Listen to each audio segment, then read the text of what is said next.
नमो अरहन्ताणं नमो सिद्धाणं नमो आयर्याणं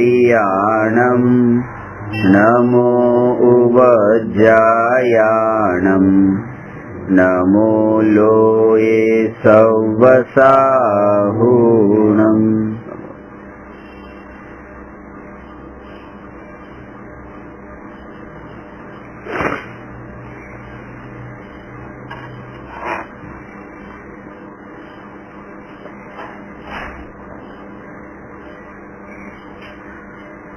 प्रश्न नंबर 222 पर चर्चा चाले छे।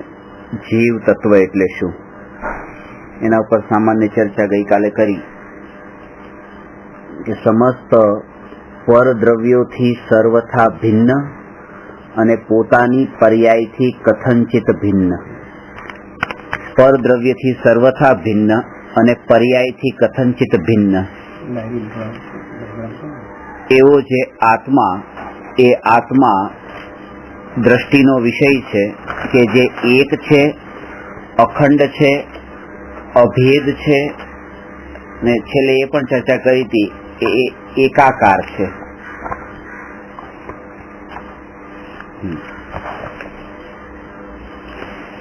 ए आत्मा स्व छे अने ए सिवायना आ जगतमां जेटला पुद्गल, धर्म, अधर्म, आकाश अने काल ए 5 द्रव्य, ए 5 द्रव्यना गुणो अने ए 5 द्रव्यनी त्रिकाळवर्ती पर्यायो ए बधुं ज अजीव तत्व छे।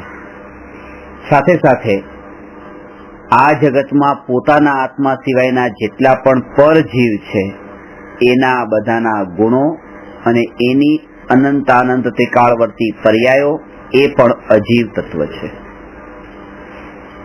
अने एनुं कारण छे के जेवी रीते कोई वस्तु ए सुख अने दुखनुं कारण नथी, एवी ज रीते बीजानी पर्याय पण पोताना सुख के दुखनुं कारण नथी।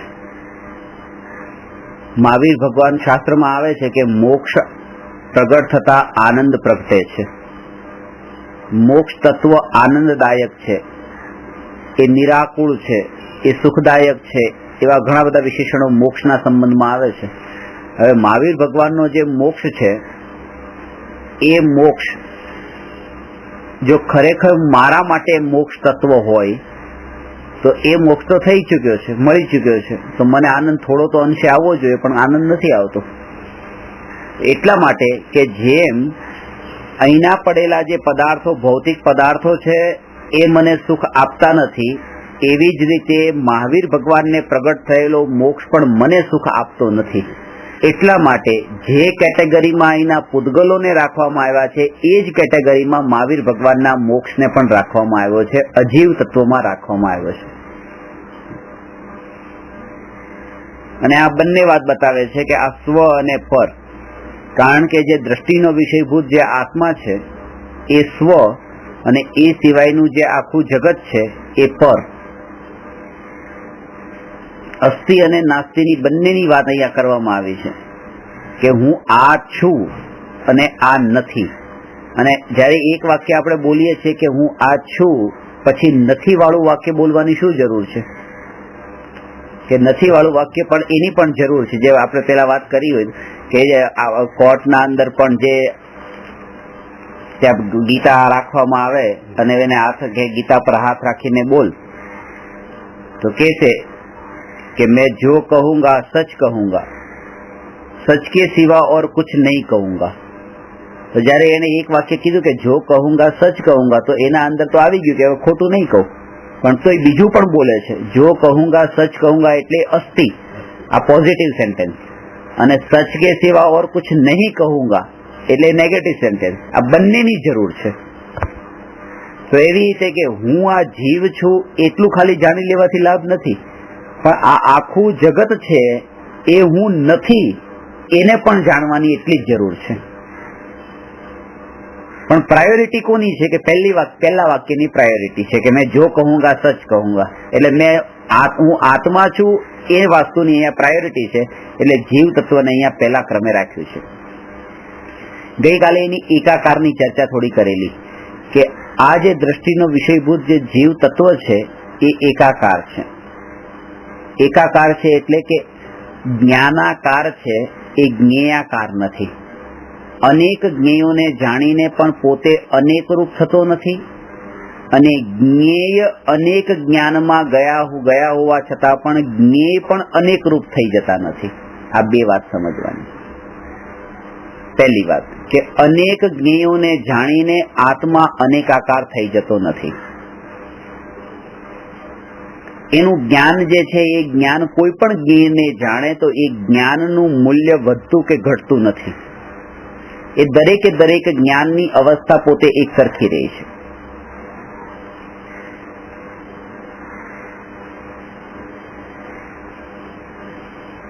એક ગરીબનો મત હોય કે ધનવાન કરોડપતિનો મત હોય કે અબજોપતિનો મત હોય, તો મત જે છે એ બધાના મતની વેલ્યુ તો સરખી છે.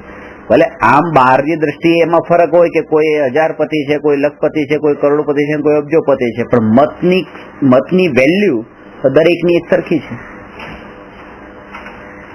ઇવન જે ઉભો છે ચૂંટણીમાં એ પણ જયારે પોતે વોટ આપે તો એનો વોટ ને આખી સામાન્ય જનતાનો વોટ એ પણ એક સમાન છે. વોટની અંદર કોઈ પણ ભેદ નથી. એવી રીતે જે જ્ઞાન પર્યાય છે એ પર્યાયમાં જ્ઞાનમાં કોઈ ભેદ નથી. જ્ઞાન કોઈ પણ જ્ઞેયને જાણે, ટેબલને જાણે, ખુરશીને જાણે, કે એ જ્ઞાન પછી પોતાને પણ જાણે. જ્ઞાન તો માત્ર જ્ઞાન છે. કારણ કે આ જે ભેદ પડ્યો કે ટેબલને જાણે, ખુરશીને જાણે, આત્માને જાણે, એ તો જ્ઞેયો થયા, અને જ્ઞેયોના કારણે જ્ઞાનમાં ભેદ પડતો નથી. પણ જ્ઞેયોના કારણે જ્ઞાનમાં ભેદ લાગે તો છે કે દરેક સમયે ભેદ પડે છે. તમને જાણનારો, અત્યારે હું તમને જાણનારો છું, અત્યારે હું તમને જાણનારો છું, એટલે હું પહેલા આ જાણનારો હતો, પછી હું આ જાણનારો થયો, તો હું માં બે ભેદ પડ્યા ને. અને આ જ વાતને જ્ઞેયોના કારણે જ્ઞાનમાં ભેદ ઉત્પન્ન થવો, એને જ શાસ્ત્રોમાં વિકલ્પ કીધું છે. આ જ વિકલ્પો છે. હું ક્રોધી, ક્રોધને જે સમયે જાણ્યો તો એ સમયે પોતાને ક્રોધી માન્યો, માનને જાણ્યો તો એ સમયે પોતાને માની માન્યો. તો એ રીતે જે ભાવને જાણે છે એ સમયે પોતાને એ રૂપ માને છે. બસ એનું નામ જ વિકલ્પ કીધું છે. અને એ જ્ઞેયો જ્ઞાનમાં જણાય તેમ છતાં પણ પોતાને તો જ્ઞાયક રૂપે જ જાણે. જ્યારે પણ પરને પ્રકાશિત કરે, જગતને પ્રકાશિત કરે આત્મા, ત્યારે એની દ્રષ્ટિ એના પર જ હોય કે પોતાને જ પ્રકાશિત કરી રહ્યો છે, પરને નહીં. પ્રકાશિત કોણ થયું છે? પ્રકાશિત વસ્તુ પ્રકાશિત નથી થઈ. પ્રકાશિત તો જ્ઞાયક આત્મા જ એ પોતે પ્રકાશિત થયો છે. અહીંયા અંધારું છે ને બધા પદાર્થો આપણને અહીંયા પડેલા છે જે દેખાતા નથી, અને બલ્બ ચાલુ કર્યો તો આ બધા પદાર્થો દેખાયા. તો એમ કીધું કે હવે જો અહીંયા આ ટેબલ, ખુરશી બધું જ પ્રકાશિત થઈ ગયું. આ બધું પ્રકાશિત થયું, પણ બધું પ્રકાશિત નથી થયું. પ્રકાશિત તો બલ્બ જ થયો છે. આ બધામાં આમાં ક્યાંય પ્રકાશ નથી આવ્યો. અહીંયા પણ પ્રકાશ નથી, અહીંયા પણ પ્રકાશ નથી. પ્રકાશ અહીંયા ક્યાંય નથી. પ્રકાશ બલ્બમાં જ છે. એ જ પ્રકાશિત થયો છે. અને આ બધા તો પેલા જેમ હતા, પ્રકાશિત થયા પેલા અને પ્રકાશિત થયા પછી, એમાં કોઈ ફરક નથી પડ્યો. ફરક તો ત્યાં છે કે જે પ્રકાશિત થયું. તો એવી રીતે કે જે હું અત્યારે જાણનારો છું, તો અત્યારે આના પહેલા હું આ પેનને નતો જાણતો, હવે મેં આ પેનને જાણી, તો પેનને જાણી ત્યારે પેનમાં કઈ વધારો નથી થયો. એ તો એની એ જ છે. જે અહીંયા મારું જે જ્ઞાનનો પ્રકાશ નતો, એ પ્રકાશ અહીંયા પ્રગટ થયો છે. અને બીજી વાત કે જ્ઞાનનો પ્રકાશ નતો, એ તો ક્યારે કીધું કે જયારે મેં પેલા પેનને હું નતો જાણતો, ને હવે પેનને જાણી એટલે કીધું જ્ઞાનનો પ્રકાશ પ્રગટ થયો. પણ એના પહેલા પણ કોઈકને તો જાણતો હતો, બીજી વસ્તુને જાણતો હતો. એટલે ત્યારે પણ આ જ્ઞાન તો પ્રકાશિત જ હતું. એટલે એ અપેક્ષા એ કહેવાય છે કે જ્ઞાન અનાદિ અનંત પ્રકાશિત જ છે, અને જ્ઞેયો અનાદિ અનંત પ્રકાશિત નથી. એ તો પોતાના સ્થાને છે ને જ્ઞાન પોતાના સ્થાને છે. એ અપેક્ષાએ જ્ઞાન અનેક જ્ઞેયોને જાણીને પણ અનેકાકાર થતું નથી. જ્ઞાન એક જ્ઞાનાકાર જ રહે છે, પોતે જ પ્રકાશિત રહે છે, અનેકને પ્રકાશિત કરતું નથી. એટલા માટે જ્ઞાન જ્ઞાનાકાર છે, જ્ઞેયાકાર નથી. આ પહેલી વાત. હવે બીજી વાત છે કે જ્ઞેય છે એ જ્ઞાનમાં પ્રતિબિંબિત થવાના કારણે એ અનેક રૂપ નથી થતું. જેમ જ્ઞાન, મેં અનેક વસ્તુને જાણી તો હું અનેક રૂપ ન થયો, હું તો એક રૂપ જ રહ્યો. હવે બીજી વસ્તુ કે આ પેન એક છે એ અનેક જ્ઞાનમાં જણાય તો પણ પોતે એક જ રહી, એ અનેક રૂપ ન થઈ. આ બહુ સૂક્ષ્મ વાત છે. ફરીથી એને બતાવું છું કે એક જાણનારો અનેકને જાણે તો એ અનેક રૂપ થતો નથી, અને એક વસ્તુ અનેક જ્ઞાનમાં જણાય તો પણ એ અનેક રૂપ થતી નથી. કારણ કે એક જાણનારો અનેકને જાણે ને અનેક રૂપ થાય તો કેવળી ભગવાન લોકાલોકને જાણે છે તો અનેકને જાણે છે તો અનંત રૂપ થઈ જવા જોઈએ, પણ પોતે તો એક રૂપ જ રહે છે. અને બીજું કે એક વસ્તુ અનેકમાં જણાય તો અનેક રૂપ થઈ જાય તો આ પેન અનંત કેવળ જ્ઞાનીના જ્ઞાનમાં જણાય છે તો એ અનંત થઈ જવી જોઈએ, પણ પોતે તો એક જ રહે છે, અનંત નથી થતી, અનંતના જ્ઞાનમાં જણાતી હોવા છતાં પણ. આનો અર્થ એ થયો કે જ્ઞાન માત્ર જ્ઞાનમાં છે અને જ્ઞેયો પોતાનામાં છે, જ્ઞાન જ્ઞાનમાં છે, જ્ઞેય જ્ઞેયમાં છે, એ બંનેને કોઈ સંબંધ નથી. એ અપેક્ષાએ આત્માને એકાકાર કીધો છે.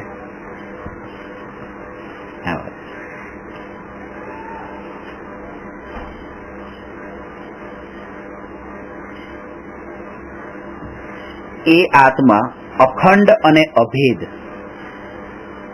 પ્રદેશોની અપેક્ષાએ એ અખંડ છે અને ગુણોની અપેક્ષાએ એ અભેદ છે.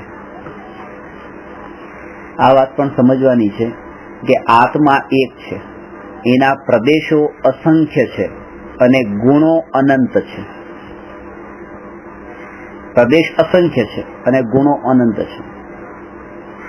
અને અસંખ્ય પ્રદેશો જે છે એ અસંખ્ય પ્રદેશો કીડીના હોય કે હાથીના હોય, બધાના એક સમાન છે. અસંખ્યની ક્વોન્ટિટીમાં કોઈ ફરક નથી. સંકોચ વિસ્તારમાં ફરક હોય પણ અસંખ્ય પ્રદેશોમાં કોઈ ફરક નથી.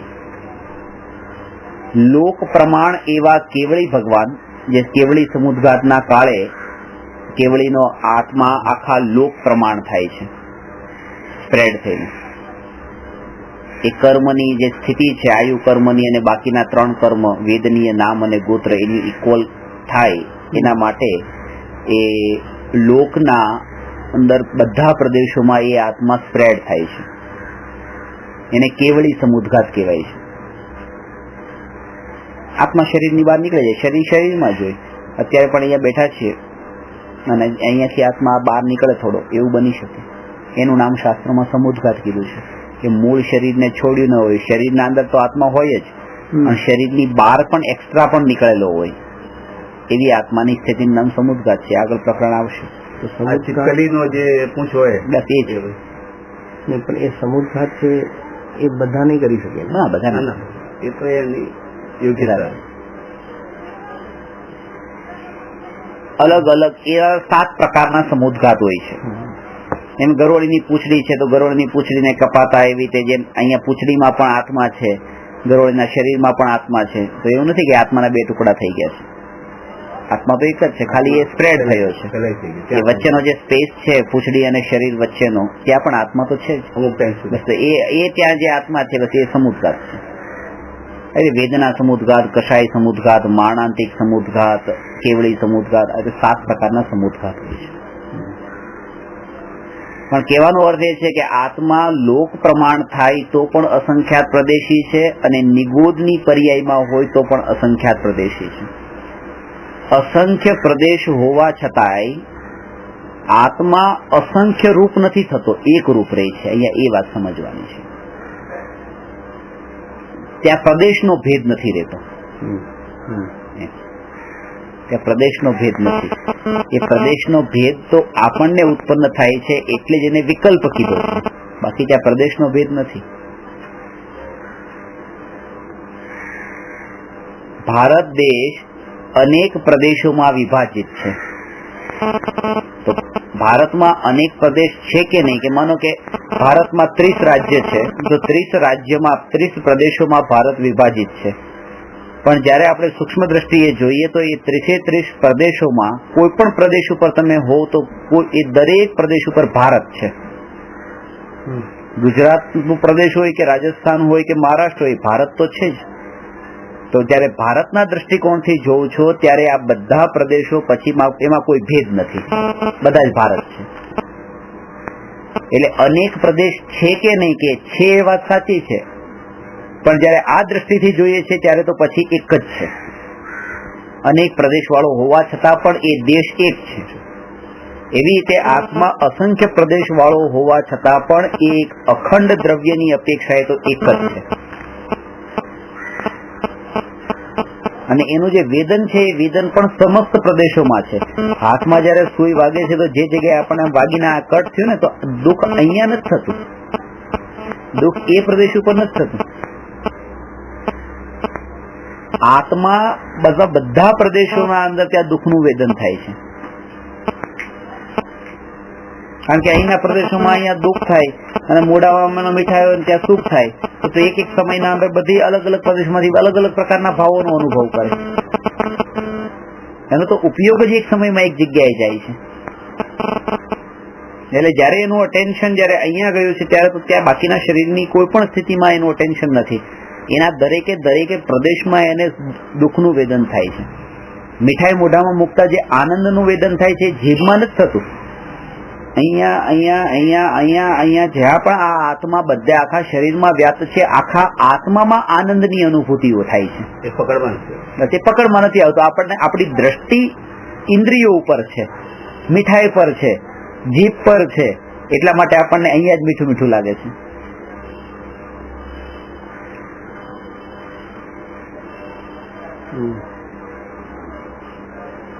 એ અમુક પ્રદેશોના અંદર જ તે એ આપણને ચેન્જીસ લાગે છે, એટલા માટે આપણને અમુક પ્રદેશોનું જ લાગે. બાકી એ બધા પ્રદેશોના અંદર એના ભાવોનું વેદન જે છે બધા પ્રદેશોમાં છે. હવે ક્રોધ આવે છે તો ક્રોધ આવતા આંખ લાલ લાલ થઈ જાય છે. તો આંખ લાલ થાય છે, હાથ લાલ થતા નથી, પણ એનો મતલબ એમ નથી કે ક્રોધ ખાલી આંખમાં જ ભરેલો છે. બધી જગ્યાએ ક્રોધ એને આખા આત્મામાં ક્રોધ ભરેલો છે. મીઠાઈ ખાવાની ઈચ્છા થાય અને મોઢામાં પાણી આવી જાય તો એવું કઈ થોડું છે કે અહીંયા જ એને ઈચ્છા થઈ છે, અહીંયા જ ભાવ થયો છે. ભાવ તો આખા આત્મામાં થયો છે. અને એ આત્મામાં થયો એટલે એવો ભેદ નથી કે અહીંયા થયો છે ને અહીંયા થયો છે ને અહીંયા થયો છે. એ એક જ વસ્તુ છે. એ એક આત્માને એ ભાવ થયો છે. એટલે પ્રદેશના ભેદ હોવા છતાં પણ પ્રદેશના ભેદનો વિકલ્પ ન કરવો એ અખંડ છે. એવો આત્મા જે છે એ જીવ તત્વ છે. અને અભેદ છે કારણ કે અનંત ગુણોના ભેદ હોવા છતાં પણ પોતે ભેદરૂપ નથી. અનંત ગુણો છે અને અનંત ગુણોના ભેદ છે, પણ આત્મા ભેદરૂપ નથી.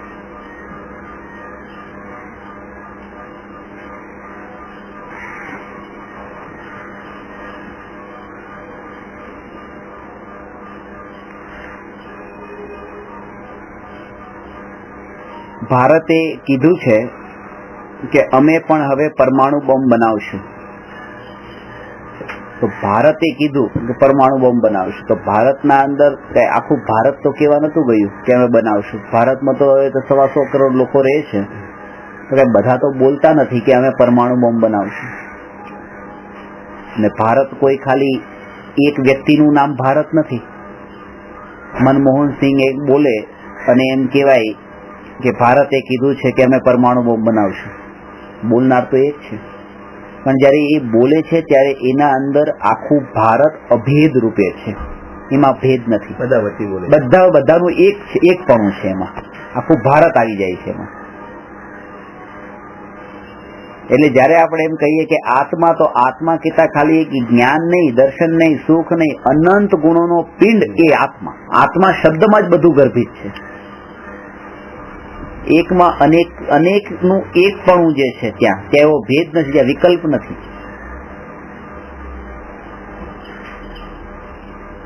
હવે ક્રિકેટની મેચ ચાલે છે, ખેલાડી રમે છે તો 11 ખેલાડી રમે છે અને કહીએ છીએ કે ભારત રમે છે.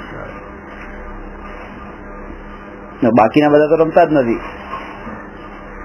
તો 11 નું નામ જ ભારત થોડું છે, પણ 11 ના અંદર આખા ભારત દેશની અભેદતા છે કે આ જ ભારત.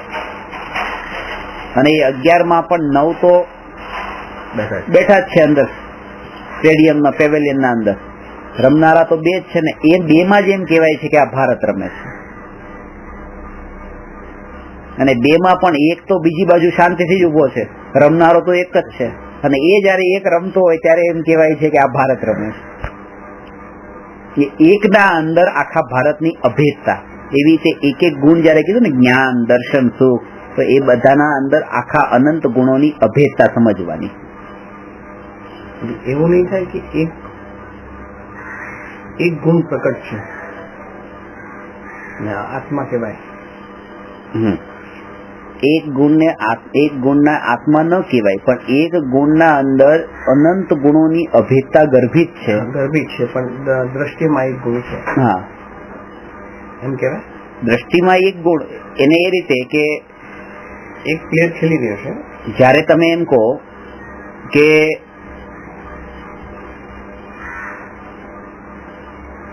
આ એક ખેલાડી છે, મહારાષ્ટ્રીયન છે અને એ ગુજરાતી છે, તો મહારાષ્ટ્રીયન છે અને ગુજરાતી છે, ભેદ બરાબર છે. એ ક્યાં સુધી કે જ્યાં સુધી કોઈ બીજો દેશ નથી ત્યાં સુધી. અંદર હોય ત્યારે ભેદ કરાય, પણ જયારે બીજો કોઈ પક્ષ આવ્યો કે પૂતગલનો પક્ષ આવ્યો ત્યારે તો પછી આ જ્ઞાન દર્શનના ભેદ નહીં, ત્યારે પછી અભેદ. બાકી તો જ્ઞાનનું કામ જ્ઞાન જ કરે છે, એને જ્ઞાનને આખો આત્મા ન કહેવાય. દર્શનનું કામ દર્શન જ કરે છે, આંખનું કામ આંખ જ કરે છે, કાનનું કામ કાન જ કરે છે. પણ જયારે બીજા શરીરની વાત આવે ત્યારે પછી બધા એક જ છે, પછી એમાં અલગ અલગ ભેદ નથી.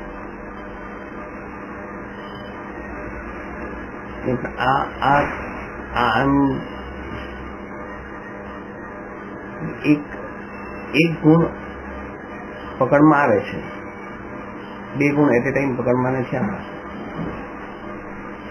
ગુણો એક સમયના અંદર એક અનંત ગુણો એક રૂપે, અભેદ રૂપે, દ્રવ્ય રૂપે પકડમાં આવે, પણ ગુણના ભેદ રૂપે અનંત ગુણો પકડમાં ન આવે. પણ ગુણના ભેદ રૂપે એક ગુણ પકડમાં આવે, એક ગુણ પકડમાં આવે, અનંત ગુણ 2 પણ ન આવે. 2 પણ ન આવે. ભેદરૂપ છે ને એટલા માટે ન આવે. એક સમયમાં એક જ વિષય બને.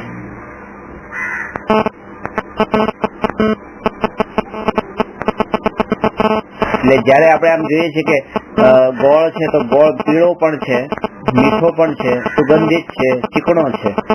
ચીકણો છે સ્પર્શની પર્યાય છે, મીઠો છે રસની પર્યાય છે, સુગંધિત ગંધની પર્યાય ને પીળો છે વર્ણની પર્યાય. આ ચારે એક સાથે છે. અને ત્યારે આપણને એમ લાગતા હોય કે આપણે એક સાથે અનુભવ કરીએ છીએ, પણ એમ નથી. એ જે સમયે રસનો અનુભવ કર્યો એ સમયે એનો સ્પર્શ, ગંધ, વર્ણ આ બધું અનુભવ એનો નથી થતો. એ જે આપણે વાત કરી હતી કે થિયેટરમાં પિક્ચર જોતી વખતે આપણને જે ભાવ થાય છે કે હું આ પોપકોર્ન પણ ખાવ ને આ એર કન્ડિશનનો સ્પર્શ પણ ભોગવું ને પરફ્યુમનો ગંધ પણ ભોગવું ને તેનું ચિત્ર પણ ભોગવું ને દ્રશ્ય પણ, આવા ડાયલોગ્સ પણ સાંભળી એને પણ ભોગવું, 5 ઇન્દ્રિયને ભોગવું, પણ નથી થતું. થાય તો એક સમયમાં એક જ જ્ઞાન થાય છે, ભોગ એકનો જ થાય છે. પકડમાં નથી. ત્યારે વાત કરી હતી કે એ પણ કર્મ 5 ના બંધાય છે, કે ભાવના તો એની એવી છે કે બધું ભોગવી લો.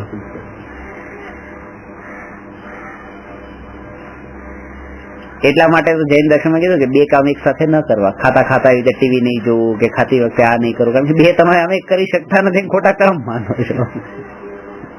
કર્મ સાથે બંધાય છે.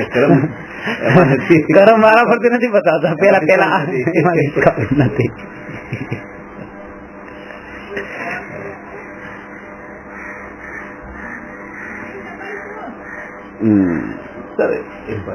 આપણે દુઃખનું વેદન જે થાય, આ કપાય તો શરીર છે, દુખે છે તો કે આ પેટ દુખે છે કે આંખ દુખે છે કે આ હાથ દુખે છે, પણ આમાં વેદન આત્મામાં એ બંને જુદા છે, તો આત્મામાં વેદન કેમ આવે? કેમ ખબર પડે છે કે આત્મા અને કેમ આ તો પૂતગલ છે? એનું શું પ્રોસેસ કેવી રીતે છે? આત્મા, આ શરીર પૂતગલ છે, કપાય છે અને દુઃખ પણ થાય છે. એનું કારણ એ છે કારણ કે એને જ્યારે શરીર કપાણું છે ત્યારે એ સમયે એવી અનુભૂતિ પૂર્વક અનુભવ્યું છે કે હું કપાણું, હું કપાણો એવી અનુભૂતિ એના દુઃખનું કારણ બને છે. આ કપાણું શરીર એ દુઃખનું કારણ નથી બનતું. મને વાગ્યું એ દુઃખનું કારણ નથી બનતું. જ્યારે એને એવી અનુભૂતિ થાય છે કે આ મને થયું, ત્યારે જ એને દુઃખ થાય છે. એટલે મેં તમને વાત કરી હતી કે જયારે પગમાં એ છોકરાને રમતી વખતે એનો લોહી નીકળ્યું હતું ત્યારે એને દુઃખ નથી થતું, કારણ કે ત્યારે એવો વિકલ્પ નથી ઉઠતો કે મને આ વાગ્યું. અને જયારે પણ એના પર ધ્યાન જાય કે મને વાગ્યું, એ મને વાગ્યું એવું જે હું પણ છે ને શરીરનું, એ દુઃખનું કારણ બને છે. એટલે દુઃખનું કારણ તો શરીરનું કપાવવું છે જ નહીં. દુઃખનું કારણ તો પોતાની મિથ્યા માન્યતા જ છે કે આ હું કપાણો, બસ આવી માન્યતાના કારણે જ દુઃખ થાય છે. એ માન્યતા પેદા થતા આત્મા એમ એ સમયે હોય છે, આત્મા વેદન અનુભવ કરે, એવો જ અનુભવ કરે કે આ હું કપાણો. અને એ જ કારણ છે કે આપણું પોતાનું શરીર કપાણું, બાળકનું શરીર કપાણું અને કોઈ અજાણ્યાનું શરીર કપાણું. પોતાના બાળકમાં દુઃખ થયું, કપાતો જોઈને દુઃખ થયું, અને ત્યાં બીજામાં દુઃખ ન થયું, કારણ કે ત્યાં મારું નથી કપાણું, ને મારું મારાપણાનો ભાવ નથી. મેડિટેશનમાં લોકો બેસે અને પછી એના શરીરમાં સુઈ બધી નાખે છે, મૌન કરે, સુઈઓ નાખે છે, એટલે વેદન નથી થતું એમને.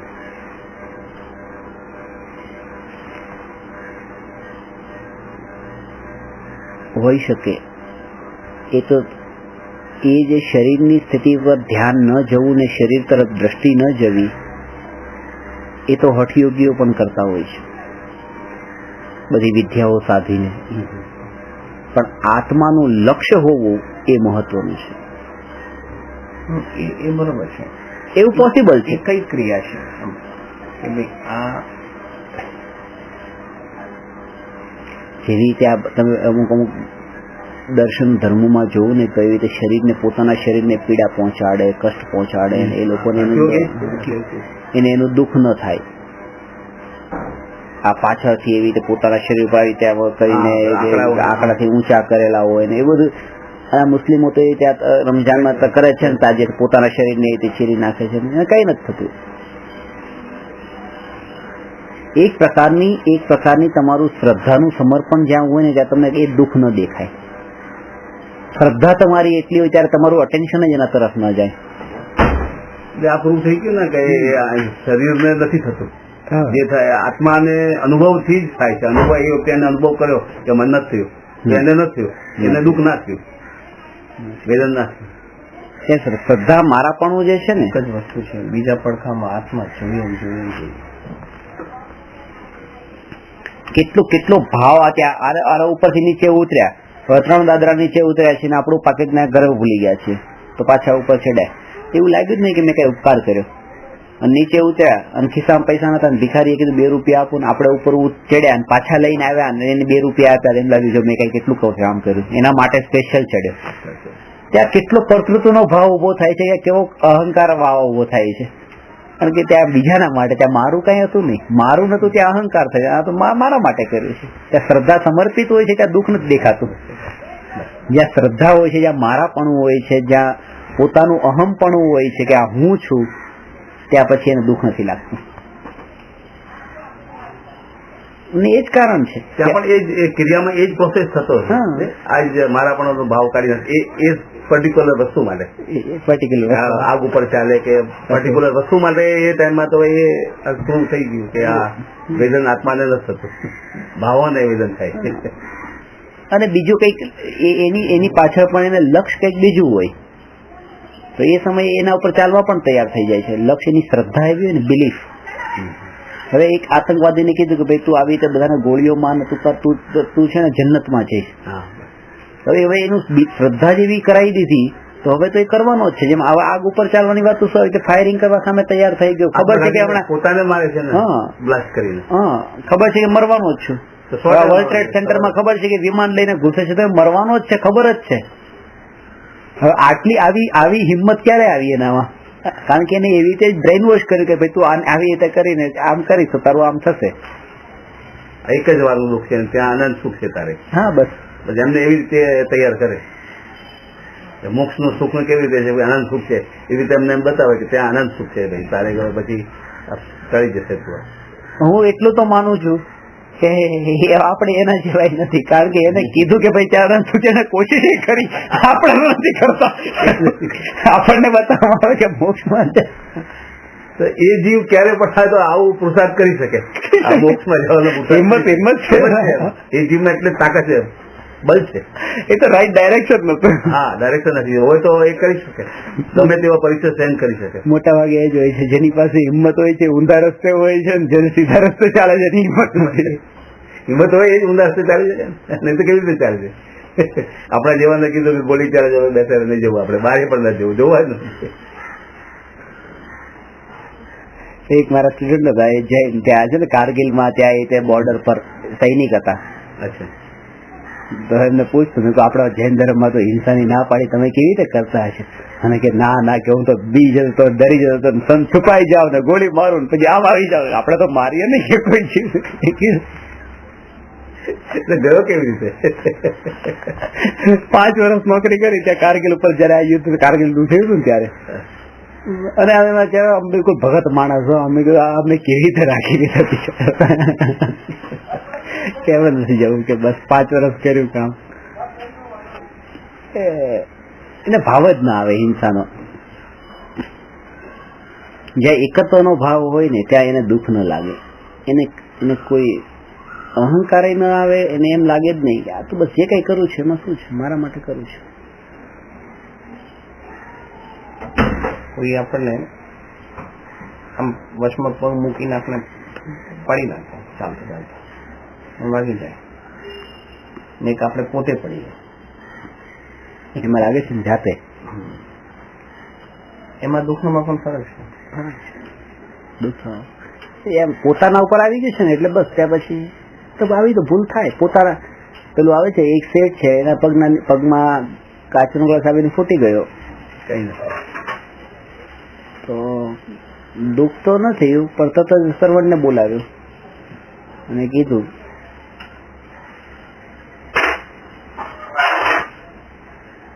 કે આવી રીતે રસ્તા પર વચ્ચે ગ્લાસ મૂકે છે, અહીંયા મુકાતો હશે, એનો દોષ કાઢ્યો. એવા પેલા એવું થયું કે નોકરથી ફૂટ્યો,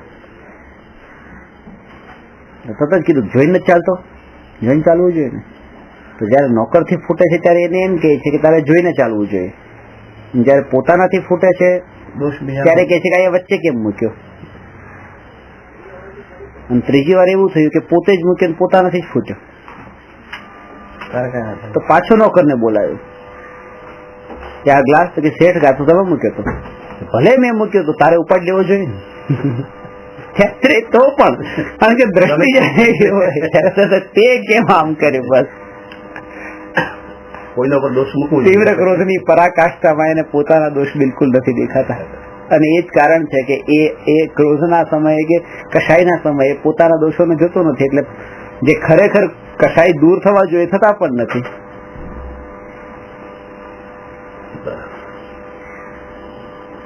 એટલે એક જગ્યાએ લખ્યું છે કે આત્મા અનંત ગુણોનો સ્વામી છે. અનંત ગુણો કીધા ને, અનંત ગુણોનો પિંડ છે, ઘન પિંડ છે. તેમ છતાં પણ આત્માની દ્રષ્ટિ અનંત ગુણો તરફ નથી જતી, અનંત દોષો તરફ જાય છે. અને એ દોષો પણ પોતાના નહીં, બીજાના. કારણ કે પોતાના દોષો તરફ દ્રષ્ટિ જાય તો દોષ ન રહે, ગુણ થઈ જાય. કારણ કે એ જ મોટો ગુણ કે દોષ ઉપર દ્રષ્ટિ કે.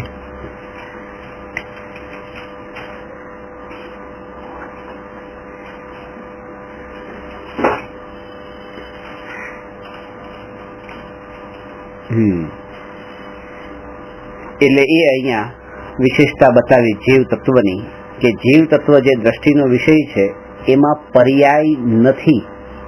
પર્યાય નથી એટલે કે પર્યાય નીકળી નથી જતી, પર્યાય દ્રષ્ટિમાં નથી. આ એક છેલ્લો પોઈન્ટ આમાં સમજવાનો છે.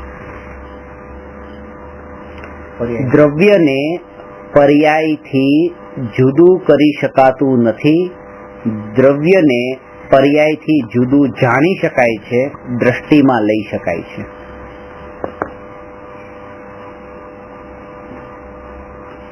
એટલે કે જેને પર્યાય શબ્દ સાંભળવો પણ ન ગમતો હોય ને એકલું દ્રવ્ય પર્યાય પર ધ્યાન નહીં, પર્યાય તો હશે જ. જ્યારે પણ તમારી પાસે દ્રવ્ય આવશે ત્યારે પર્યાય સાથે જ આવશે. પર્યાય સહિત જ હોય.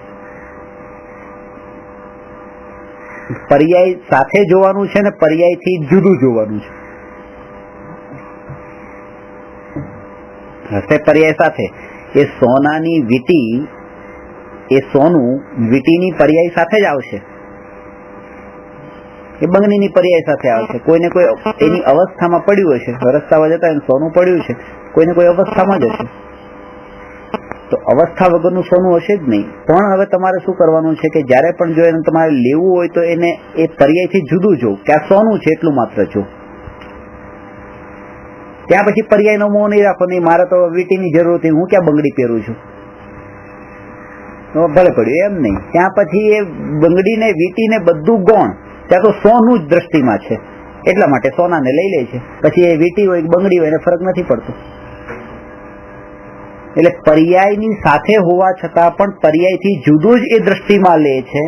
એવી રીતે કે જ્યારે પણ તમે મારી સાથે આવશો, મારી સામે આવશો, ત્યારે મારી સામે તમે તમારા શરીરને ઘરે મૂકીને નહીં આવો, પર્યાયને સાથે લઈને જ આવવાના છો.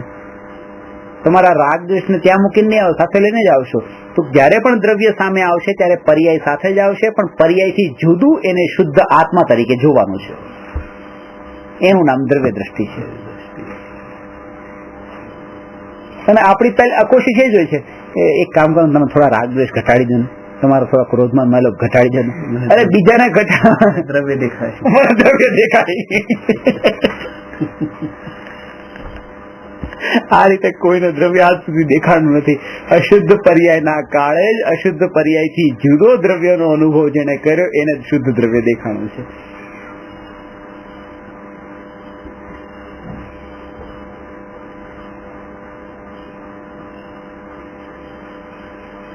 સમ્યક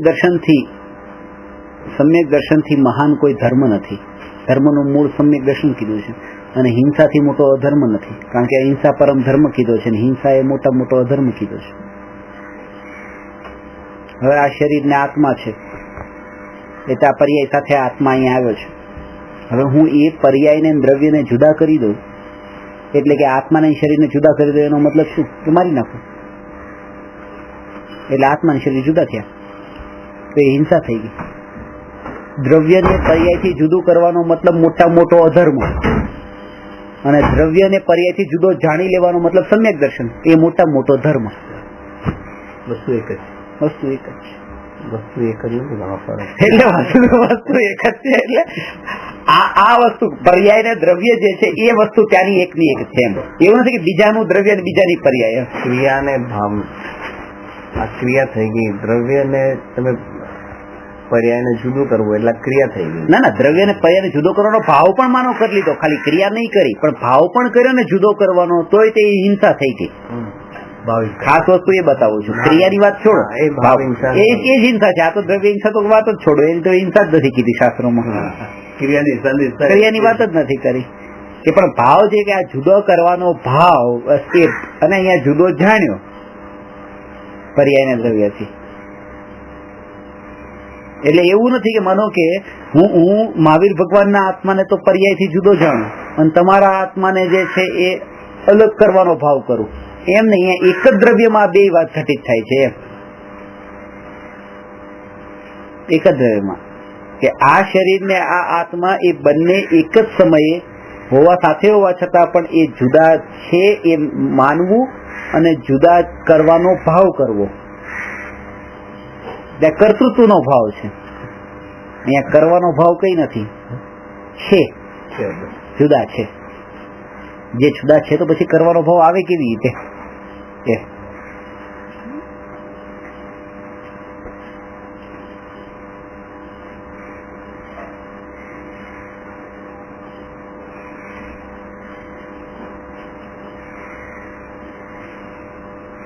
એટલે પર્યાયની એલર્જી નહીં રાખવી.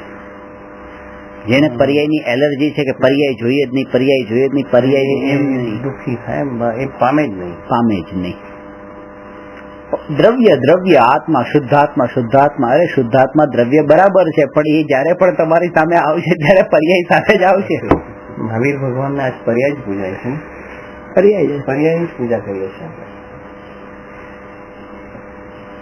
અને પ્રાથમિક ભૂમિકામાં તો એ પર્યાયની પૂજા કરીને ભક્તિ કરીને તો મહિમા આવી છે કે આવી પર્યાય મને પ્રગટ થાય એટલે તો મારે દ્રવ્યમાં લીન થવું છે.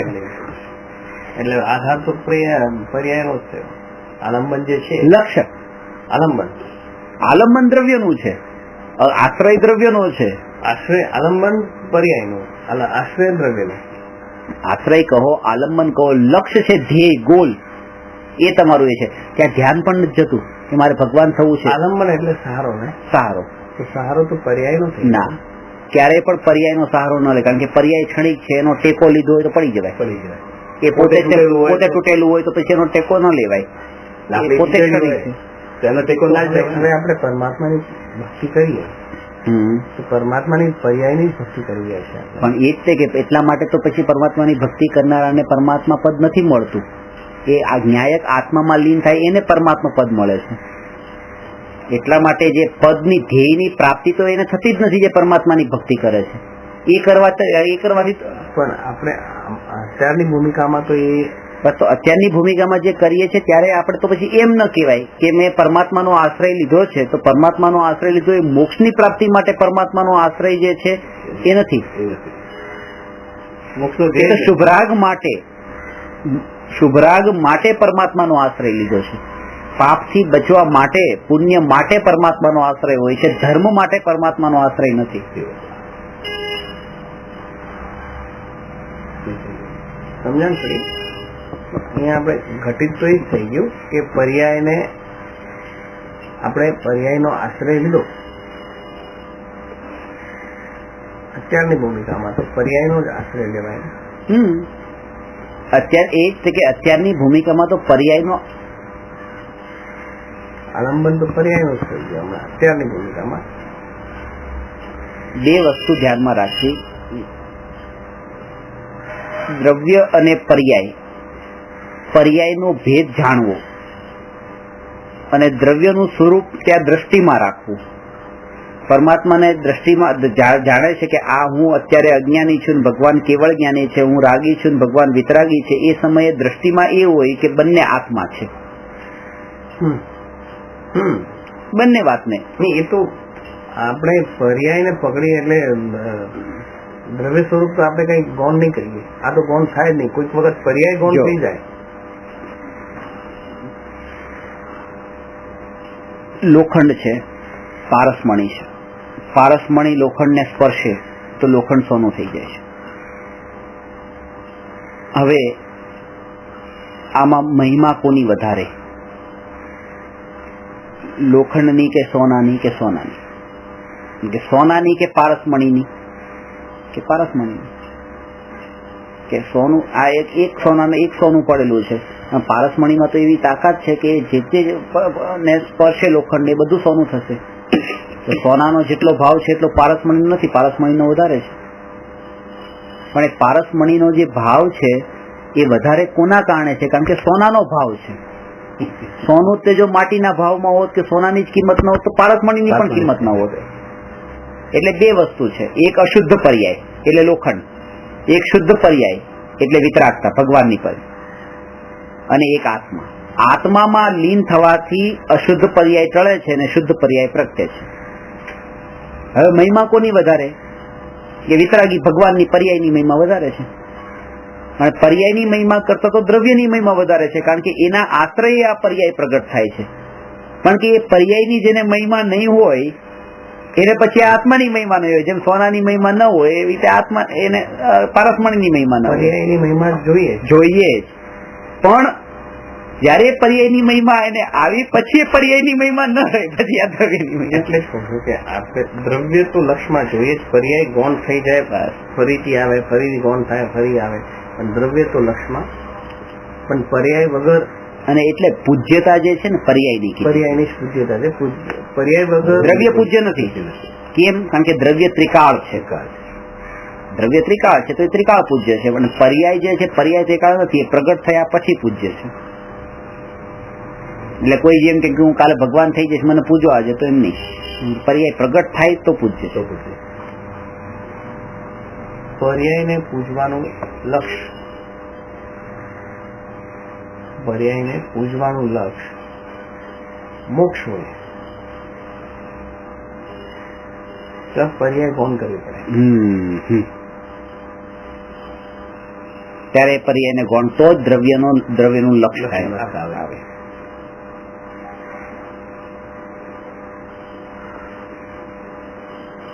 અને જયારે દ્રવ્યની સાધના કરે, દ્રવ્યમાં દ્રષ્ટિ કરે, ત્યારે એનું ધ્યેય તો પાછું એ જ હોય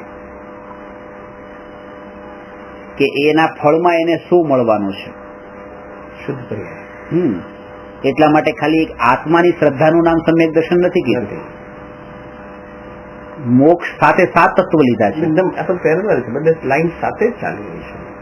સાથે 7 તત્વની શ્રદ્ધાને સમ્યક દર્શન કીધું. એમાં ખાલી એક મોક્ષની પર્યાય જ નથી લીધી, આશ્રવ બંધની અશુદ્ધ પર્યાય લઈ લીધી છે. સાથે 7 તત્વ કે બધાની શ્રદ્ધા તમારે જોઈએ, અને એમાં ભેદ પણ જોઈએ કે આ છોડવા યોગ્ય છે, આ પ્રગટ કરવા યોગ્ય છે, અને જે છોડવા યોગ્ય છે એ ધ્યાન કરવા યોગ્ય નથી, જે પ્રગટ કરવા યોગ્ય છે એ ધ્યાન કરવા યોગ્ય નથી, ધ્યાન કરવા યોગ્ય તો જીવ છે. આ બધાની શ્રદ્ધા કરે અને બધામાં ભેદ પણ કરે. આવી અપૂર્વ વાત છે. આ છે ને દ્રવ્ય ગુણ પર્યાયના બેસ વગર ન સમજાય. પહેલેથી તમે થોડું દ્રવ્ય ગુણ ને પર્યાય આપણે અહીંયા સમજ્યા છે ને, તો અત્યારે આ વાત સમજાય છે કે ભાઈ આ મોક્ષ ની પર્યાયના સંસાર, બાકી તો પર્યાય. એટલે આમાં આપણે જોવા જઈએ તો અભેદ જ ચાલીએ ને, અભેદ ચાલતા હોય ને, અભેદ દ્રવ્ય ગુણ પર્યાય ભેદ નહીં કરવો અત્યારની ભૂમિકામાં ચાલતા હોય. એ તો ચાલી જ રહ્યા છીએ. ભેદ નહીં કરવો નહીં, એ તો અત્યારે ચાલી જ રહ્યું છે. એટલે તો આ પરિભ્રમણ થયું છે. વધારે ભેદમાં નહીં, વધારે મારે કહેવાનો મતલબ કે વધારે આપણે ભેદમાં પડીએ ને એટલે ત્યાં અટકાઈ જઈએ. પ્રેક્ટિસ નથી. આપણે કહું તમને કે અત્યારે આ દ્રવ્ય અને પર્યાયનો તો ભેદ આપણે કરતા જ નથી. કે આ રાગની પર્યાય જે થઈ રહી એ જ હું, દ્વેષની પર્યાય થઈ એ જ હું. તો એ ભેદ કરવાનો છે કે આ રાગની પર્યાય આ ક્ષણિક છે અને હું દ્રવ્ય નિત્ય છું. ભેદ તો જાણવાનો બહુ ઇમ્પોર્ટન્સ છે, કારણ કે આ તો મરી જ જવાની છે પર્યાય, હું નથી મરવાનો. તો પર્યાય અને દ્રવ્યનો ભેદ કરવાનો છે. આપણી પર્યાયની વાત નથી કરતો, તો ભગવાનના પર્યાયની વાત કરો. હા, ભગવાનની પર્યાય ત્યાં 3 ને અભેદ લેવાની છે. આપણે તો ભેદ કરવાનો જ છે. જયારે પરમાત્માની આપણે ભક્તિ કરતા હોય ભક્તિનો ભાવ નહીં આવે કે એ પર્યાયથી જુદા કરી દઈશું.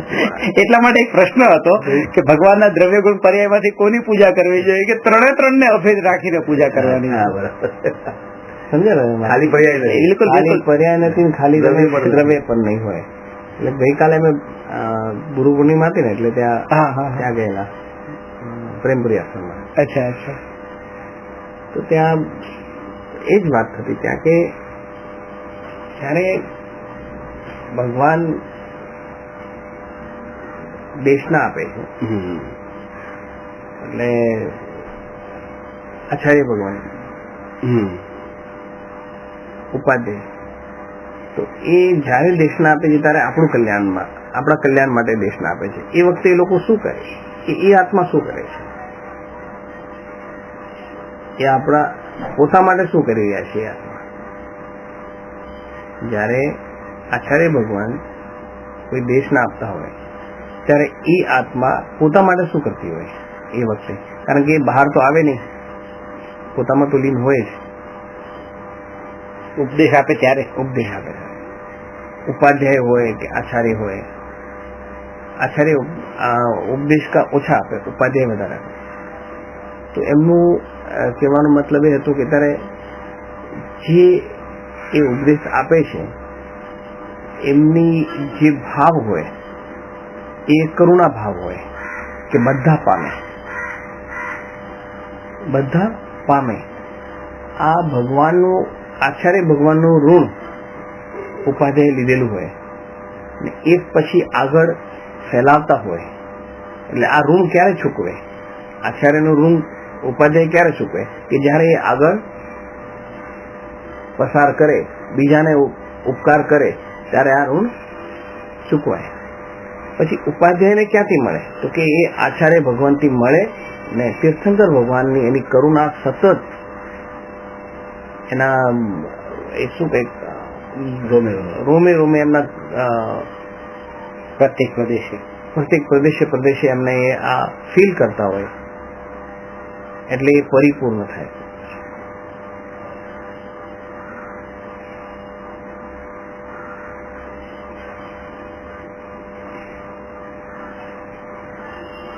ત્યાં બધું ભાવોથી છે. કરજ જે ચડ્યું હોય અન્ય મતમાં એ આવે છે કે તમારે તો લગ્ન કરવા જ જોઈએ. તમે લગ્ન ન કરો ને તમે છોકરા ન કરો તો ખરેખર તમે આ પૃથ્વી ઉપરનો બહુ મોટો અપરાધ કર્યો છે. પછી કેવી રીતે ચાલશે? અને ચાલશે નહીં. તમને જન્મ આપ્યો ને તમારા પિતાએ, તો તમારા માથે કરજ ચડેલું છે કે તમે કરજ માથે ચડાવ્યું છે કે તમને કોઈ જન્મ આપ્યો, તમારે કોઈને જન્મ આપવાનો, એટલે ત્યારે તમારું કરજ ઉતર્યું. એ લોકો એમ કે ત્યારે તમારું કરજ ઉતર્યું.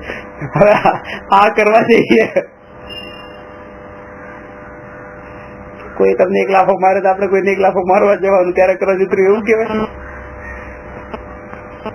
દ્રષ્ટિ જે છે ને બધી જગ્યાએ આવી રીતે ભૌતિક દ્રષ્ટિ બધી જગ્યાએ ઘટિત નથી થતી. આ ઋણ ને બધું ચડ્યું હોય ને ઉતારવાનું એ બધું જે છે ને, એવા કેટલાય શાસ્ત્રોમાં કથાનું યુગમાં દ્રષ્ટાંતો આવે છે કે ત્યાં કોનું ઋણ ને કોનું ચૂકવવાનું ને પોતે પોતાનામાં એવા લીન થયા કે બધું જ જે હતું એ વ્યવહાર કરવા પણ બેસતા નથી. હવે માતા પિતાએ મારા ઉપર આટલો ઉપકાર કર્યો ને મને આટલો મોટો કર્યો, સાચવ્યો, આ કર્યો, હવે જયારે ખરો ટાઈમ આવ્યો કે એમના ગઢપણમાં મારે સેવા ચાકરીનો ટાઈમ આવ્યો ત્યારે જ હું એમને છોડીને જતો રહું, આવો વિકલ્પ એ જીવને ઉઠતો જ નથી. ઋણ ચૂકવવાનો એ ન ઉઠે, અને ન ઉઠે તો એ ખોટું નથી, કારણ કે અંતરનો વૈરાગ્ય એવો જયારે પ્રગટ થયો હોય ત્યારે સહજ એને આવવું હોય. અને આવી રીતે ઋણ ચૂકવવા માટે બધા તીર્થંકરો બેઠા હોય તો માતા પિતાની આજ્ઞા લઈને જતા ન રહે, કારણ કે એ ટાઈમ હતો, કારણ કે પોતાની જુવાની હતી અને માતા પિતા માટે ખરો ટાઈમ હતો સેવા કરવાનો, પણ પોતે સેવા કરવા રહ્યા નહીં. આ આપણે આપણા દ્રષ્ટિકોણથી વિચાર કરીએ છીએ ને એટલા માટે આ વાત નથી સમજાતી. જે આપણાથી નથી થઈ શકતું અને કોઈનાથી થઈ ચૂક્યું છે એટલા માટે આપણને આ વાત સમજાતી જ નથી. આવું કેવી રીતે હોઈ શકે? એટલે હું બધાને એ રિક્વેસ્ટ કરું કે ભલે તમને આ વાત આજે ન સમજાય, આજે હું તમને એમ કહું કે તમે કરુણા બિલકુલ છોડી દો, કોઈ જીવ પ્રત્યે કરુણાને બિલકુલ આત્માના ધ્યાનમાં લીન થવું એ જ ધર્મ છે. શુભરાગ પણ ધર્મ નથી. આ બધું બતાવું અને તમે પછી વચ્ચે એક વાત કહી દો કે ના અત્યારે તો આ જરૂર છે ને, કે એ પણ અત્યારે તમે ચૂપચાપ બેઠા રહો, કઈ ન બોલો, ખાલી સ્વીકાર જ કરો કે આપ જે કહો છો એ વાત પરમ સત્ય છે. એક સ્વીકાર વાળી દ્રષ્ટિ આવી જશે ને તો તમે આગળ જઈને 2 દિવસે 4 દિવસે આ ન્યાયકની એવી મહિમા આવશે કે પછી આ રાગ તુચ્છ લાગશે. કારણ કે જયારે પણ રાગને છોડવાની વાત આવતી હોય ત્યારે તરત પોતાના અંદરથી જે પક્ષ ઉભો છે એ બોલતો જ હોય કે ના રાગ તો થોડો તો અત્યારની ભૂમિકામાં તો આ કરવો જ જોઈએ ને, આ તો કરવો જ જોઈએ. બરાબર છે, કરવો જોઈએ એ શબ્દ નહીં વાપરો તમે, કરવો જોઈએ બસ એ હોય છે. નબળાઈ છે, હજી આવી જાય છે, થઈ જાય છે, કરવું જરૂરી નથી. નિગોદની પર્યાયમાં અનંત કાળથી રહીને નિગોદમાં કર્મ બાંધેલા હોય અને સીધા મનુષ્ય બને, મનુષ્ય થઈને મોક્ષે જાય,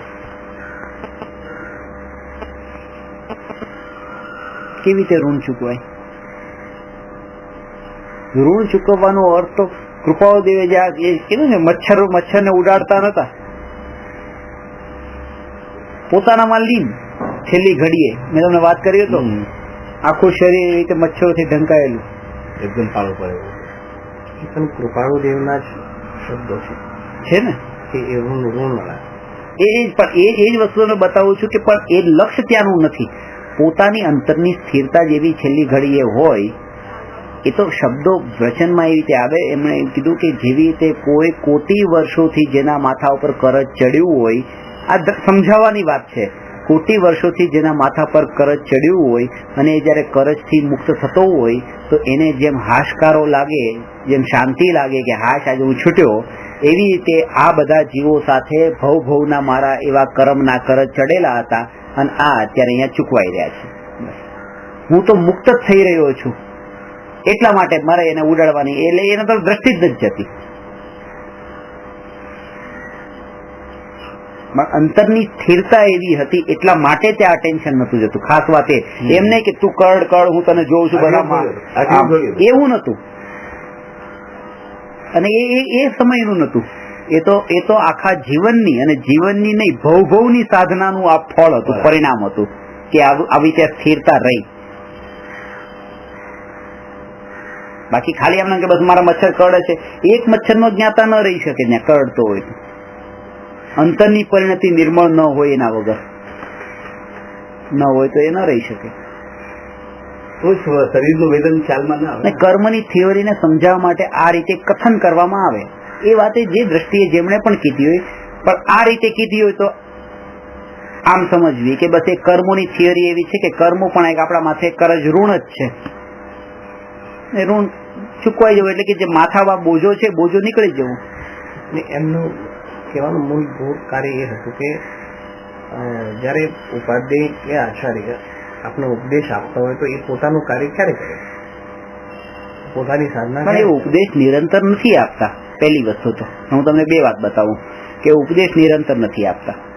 ઉપાધ્યાય તો આપે જ, નિરંતર નથી આપતું. 24 કલાક થોડો ઉપદેશ આપે? 24 કલાક નથી આપતા. બસ તો એ 8 કલાકથી વધારે ઉપદેશ ન આપી શકે. કારણ કે આચાર્ય હોય, ઉપાધ્યાય હોય કે સાધુ હોય, એ 16 કલાકથી વધારે તો આત્મ ધ્યાનમાં જ લીન હોય. હોય એની વાત, આ હોય એની વાત છે. આવી છે ને સિમ્બોલ લાગ્યો એ ઉપાધ્યાયની વાત નથી કે આચાર્યની વાત નથી.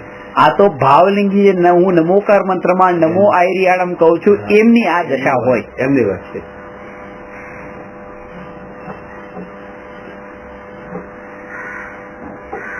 અને કોઈ કે તો ઓછો કાળ રહી તો એ ન ચાલે, તો એ સાધુ ન કહેવાય. આચાર્ય ઉપાધ્યાય સાધુ પદમાં ન તો એનાથી ન રહેવાતું એટલું કે જો ન રહેવાતું હોય તો પછી એને નીચું 5મું ગુણસ્થાન કહેવાય, એને પછી 4થું ગુણસ્થાન કહેવાય, તો પછી એ 6થું 7મું ગુણસ્થાન. એ ગુણસ્થાનમાં આવવાનો અર્થ જ એ છે કે જેમ અનંત કાળ માટે હવે આત્મ ધ્યાનમાં લીન, એ સિવાય બીજું કઈ કામ નહીં, તો એનું નામ તો અરિયન દશા છે.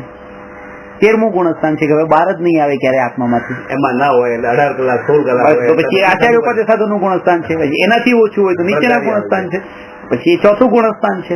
એ ગુણસ્થાનના ક્રમ છે એવી રીતે દશાના હિસાબે છે. અને કોઈનાથી ન રહેવાતું હોય કે વાંધો તો તમે નીચા ગુણસ્થાનનો સ્વીકાર કરો, પણ તમારે ગુણસ્થાન એ બતાવવું છે અને એટલા ટાઈમ માટે આત્મામાં રહેવું નથી, તો એ તો પછી અન્યાય થઈ ગયો, ન્યાય વિરુદ્ધ થયું.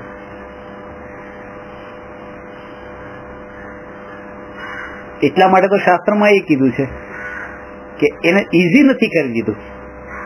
આ કાળમાં મોક્ષ નથી મળતો તો કીધું ને કે મોક્ષ આ કાળમાં નથી. એમ નહીં કે ઇઝીલી કોઈ બીજી રીતે મોક્ષ છે, નથી મોક્ષ, કારણ કે એવો પુરુષાર્થ નથી. સાધુપણું કે મહા દુર્લભ છે, સમ્યક દ્રષ્ટિ કે દુર્લભ છે, એ બધા બતાવ્યા, પણ અસંભવ નહીં કીધું. મહા દુર્લભ કઈ રીતે? જે વસ્તુ નથી થઈ શકતી તો એને ના પાડી. એટલે શિથિરાચારની વાત ન કરી કે જેનાથી ન થઈ શકતું ઓછા પાડીને પણ પાડે છે ને, આવું કરે. સાધુ પદમાં ક્યાં મુક્તિ આવું નહીં, આટલા હોય આટલા થઈ. જેમ જેમ કાળ જતો રહે કે માનો મહાવીર ભગવાનને 2500 વર્ષ થયા ને હવે માનો કે આ રીતે પાળે, અને હજી આગળ જેમ કાળ જાય તો પછી એને થોડું હજી આગળની રીતે પાડે. કે શહેરમાં રહેતા તો માનો ટોયલેટ બાથરૂમ પણ વાપરે, પછી અહીંયા રહેતા હોય તો માનો લાઇટ પંખા પણ વાપરી લે. જેમ જેમ આગળ કાળ જશે એમ પછી એ સાધુ પડાવવા પણ ટાઈમના અનુસારે રહેવું પડે.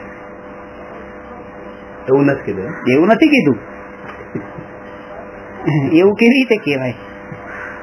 ચોથા કાલનો સાધુ કે 5મા કાલનો સાધુ, સાધુ તો સાધુના જે પરિભાષામાં આવે એ જ હોય. પણ આપણને આ બાકી બધા જીવોની બરાબરીમાં એમાં કઈક વિશેષતા લાગી એટલે આપણે એને પ્રવચન હતું કે આ કાળના અંદર કે ભગવાન તમારી પાસે એવી રીતે આવી રીતે ભગવાનના રૂપમાં નહીં આવે. આ સૂટ બૂટમાં આવેલો તમારી પાસે જે આવ્યો અને તમારે જરૂર પડે ને તમારા હાથમાં મને થોડા 2-5 રૂપિયા આપી દીધા, બસ આ તમારો ભગવાન સમજી લેજો, આ ભગવાનનું રૂપ જ છે. ભગવાન આ કાળમાં આવી રીતે એ ટાઈમમાં રામ જેમ આવતા એમ નહીં આવે, સૂટ બૂટમાં આવશે. કેમ? કારણ કે એનું કામ થઈ ગયું એટલે એનો ભગવાન થઈ ગયો, બસ એનું કામ થઈ ગયું ને. આવી રીતે તો ભગવાનનું સ્વરૂપ છે જ ને, આપણે પણ માનીએ છીએ. આવી રીતે કેવી રીતે હોય ભગવાનનું સ્વરૂપ? બસ તો એવી રીતે આ માની લીધું કે બસ પોતાને આ બીજા તો કોઈ એવા જીવ દેખાણા નહીં અહીંયા, તો જે સૌથી ઉત્કૃષ્ટ દેખાણા માન્યા. અહીંયા અહોભાવ જે છે ને, પૂજ્યતાનો ભાવ, એ ઘણા લોકો જયારે હું એમ કહું ને, જો હું અત્યારે આ જે સાધુ છે ત્યાં મને એ ભાવ નથી આવતો કે આ સાધુ છે એવું, પોતાને બતાવે છે મને ભાવ નથી આવતો, કે તમે સાધુમાં માનવા વાળા જ નથી, તમે સાધુને માનતા જ નથી. અરે સાધુને માનું છું એટલા માટે જ અહીંયા ભાવ નથી આવતો, કારણ કે સાધુનું સ્વરૂપ ખબર છે. એટલે સાધુને માન્યા પેલા એનું સ્વરૂપ તો ખબર હોવી જોઈએ ને, કે શું સાધુનું સ્વરૂપ છે, સાધુની અવસ્થા કેવી હોય. એ ગુણસ્થાન 6, 7 છે, તો 6 અને 7 નો અર્થ શું છે? એક મહારાજને કીધું કે 6 કયા ગુણસ્થાનમાં, કે હા કે અંદરમાં અંદર હોઈએ ત્યારે કે 6, 7 અને બહાર આવીએ ત્યારે 6 ગુણસ્થાન. અંદર હોઈએ ત્યારે 7 બહાર આવીએ ત્યારે 6. ઉપાશ્રયની અંદર આવી જાય ત્યારે 7 અને બહાર નીકળે ત્યારે 6. એમ શાસ્ત્રોમાં કેમ વાંચ્યું છે કે અંદર આવીએ ત્યારે 7, બહાર આવીએ ત્યારે બહાર નીકળીએ ત્યારે કે 6. અરે આત્માના ધ્યાનની અંદર જઈએ ત્યારે 7 ને ધ્યાનમાંથી બહાર આવ્યા. અંદર શબ્દનો કેટલો અમને અંદર બહાર નો કેટલો દુરુપયોગ કર્યો.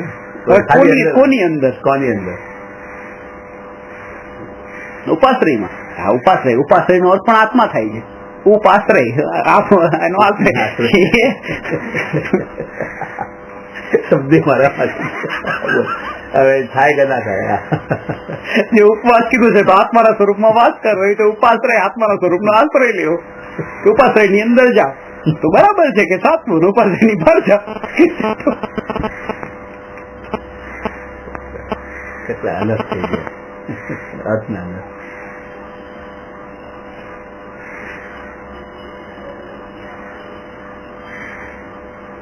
મારી મછલીને જે રીતે આપણે ઉપયોગ આવે એ રીતે મૂકી દે છે શબ્દોને, શાસ્ત્રોના શબ્દોને. પછી મેં એમને કીધું, મેં કીધું અત્યારે હું ઉપાશ્રય ની અંદર આવ્યો છું તો મારું 7મું થઈ ગયું. કીધું તમારું નહીં, તમારે ક્યાં નિયમ ક્યાં છે, કે અમારો તો નિયમ છે ઉપાશ્રય ની અંદર આવે. ભાઈ દુર્લભ ઘણી વાતો છે, એટલી સૂક્ષ્મ વાતો છે, એટલે ખ્યાલમાં નથી આવતો. ખરો અહોભાવ સાધુ તત્વો પ્રત્યેનો આવશે. જયારે આ વસ્તુ એવો અહોભાવ આવશે કે ભલે એટલે દેર થશે પણ અંધેર નહીં, એટલે વાંધો નહીં, વહેલું મોડું સાચા ગુરુનું સ્વરૂપ તમારી નજરની સામે આવશે. પણ આજે પહેલે જ જો એવી જગ્યાએ બેસી જશું ને ક્યાંક ને ક્યાંક ફસાઈને, ને એના દ્વેષની વાત જ નથી. જયારે હું તમને એમ કહું કે હવે આ હીરા છે કે આ હીરા નથી, તો હીરા નથી ત્યારે એમ કીધું કે આ ખોટા હીરા છે, તો એનો મતલબ નથી કે એના પ્રત્યે મેં દ્વેષ કર્યો છે. હીરાની ઓળખાણ કરતા મને આવડે છે ને આ હીરો આટલાનો છે ને આ હીરો આટલાનો છે, તો એનું મેં મૂલ્ય ઓછું કીધું, એનો મતલબ એમ નથી કે મેં એનું અપમાન કર્યું છે. સાચા હીરાના સાથે આ હીરા ન તોળાઈ જાય અને એ સાચા હીરાની કિંમતે ન ઘટી જાય, કારણ કે એમાં એની તોલે ગયા તો સાચા હીરાનું પછી મૂલ્ય જ ન રહ્યું.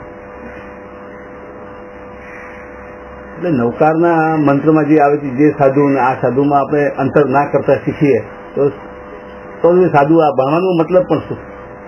આપણને એ બધામાં પડવું નથી એટલા માટે, કારણ કે આપણે પોતાને તે ગુરુનો નિર્ણય કરવામાં કઈ પડી નથી. બસ જે ચાલે છે એમ ચાલવા દો,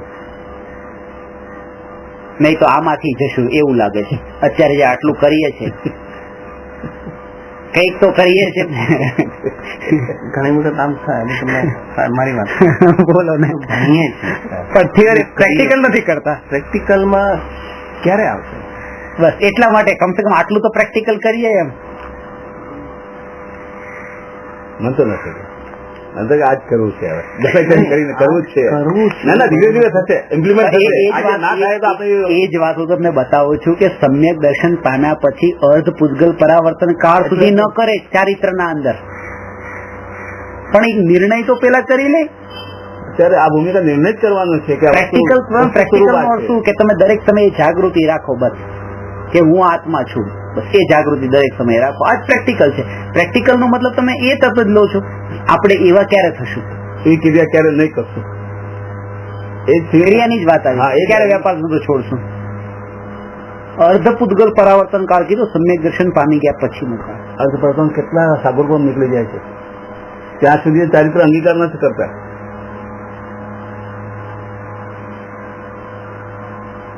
એટલે મને સમજાવવાનું નથી. એટલે આત્મજ્ઞાન પ્રાપ્ત થયું, સમ્યક દર્શન પ્રગટ થયું, પછી મોક્ષ થાય, એની વચ્ચેનો આ કાળ આટલો વધારે જે કીધો છે અર્ધ પરાવર્તન પૂતગલ કાળ ના સાગરોપમ વર્ષો છે, ઘણા સાગરો પણ છે.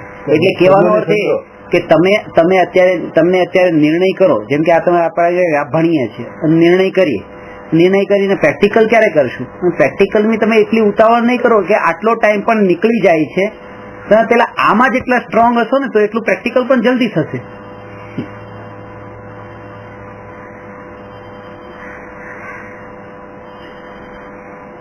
આ બે મૂળથી એને ટળવું જોઈએ. આપણે મૂળથી ટાળવાની વાત નથી કરતા, આપણે ડાળીઓ કાપવાની વાત કરીએ છીએ કે ચલો આજે એક દિવસ આપણે દુકાન પર ન જઈએ, કમસે કમ 30 દિવસ મહિનામાં કમાવીએ છીએ, એક દિવસ ન કમાઈને એક દિવસમાં આપણે જાત્રામાં જતા રહીએ.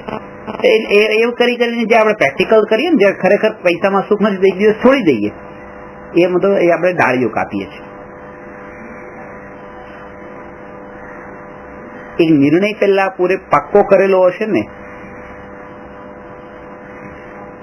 નિર્ણય હોવો જોઈએ. હા, એ વસ્તુ અલગ છે કે કોઈ વ્યક્તિ નિર્ણય કર્યા પછી એક સાથે 30 દિવસની દુકાન છોડી દે, અને કોઈ વ્યક્તિ 1 દિવસ છોડે, 2 દિવસ છોડે, 4 દિવસ છોડે. એમાં ક્રમ પણ હોય, કોઈ ફાસ્ટ ચાલે, કોઈ ધીમે ચાલે, બધાનું પોતપોતાનું હોય. પણ નિર્ણય ઇઝ મોસ્ટ ઇમ્પોર્ટન્ટ, એ પહેલા થવો જોઈએ. ક્રિયામાં ઉતારવું, કેમ આમાંથી છૂટવું છે એ એને ખબર હોવી જોઈએ. નિર્ણય મસ્ત છે, પેલા સમજણ મસ્ત છે, સમજણ મેળવ્યા જેને આત્માનું થયું છે ને એને તો કરુણા જ ઉપજે છે, બીજું કઈ નહીં. કરુણા. હું તો મારા સાહેબને ભણવા જતો અત્યારે પણ જ્યાં જાઉં છું, વાલકેશ્વરના ત્યાં અપાશ્રયમાં પણ, ત્યાં બધા હું એમ ન કહું કે તમે આ શું કરો છો, કરુણા જ આવે છે. ખરેખર જેને કંઈ નથી કરવું ને, કંઈ નથી કરવો, ધર્મ નથી કરવો, અને એ દુકાનદારીમાં પડ્યા છે ને પાપ કરે છે ને આત્માને વિચારે નથી કરતા આત્માનું શું થશે, આત્મા શબ્દની એને ખબર નથી, એ તો ચલો જવા દો. પણ આ જીવો કે જેને ખરેખર મોક્ષે જવું છે, આત્મકલ્યાણ કરવું છે, એના માટે શરૂ થયા, માર્ગ ઉપર આવ્યા, અને તોય તે પછી આત્માની વાત તો કાનમાં જ નથી પડી. એનો ખેદ ને એની એ વધારે ઉપજે. આ જીવોને આ વાત મળી જાય તો ખરેખર આ પામી જાય.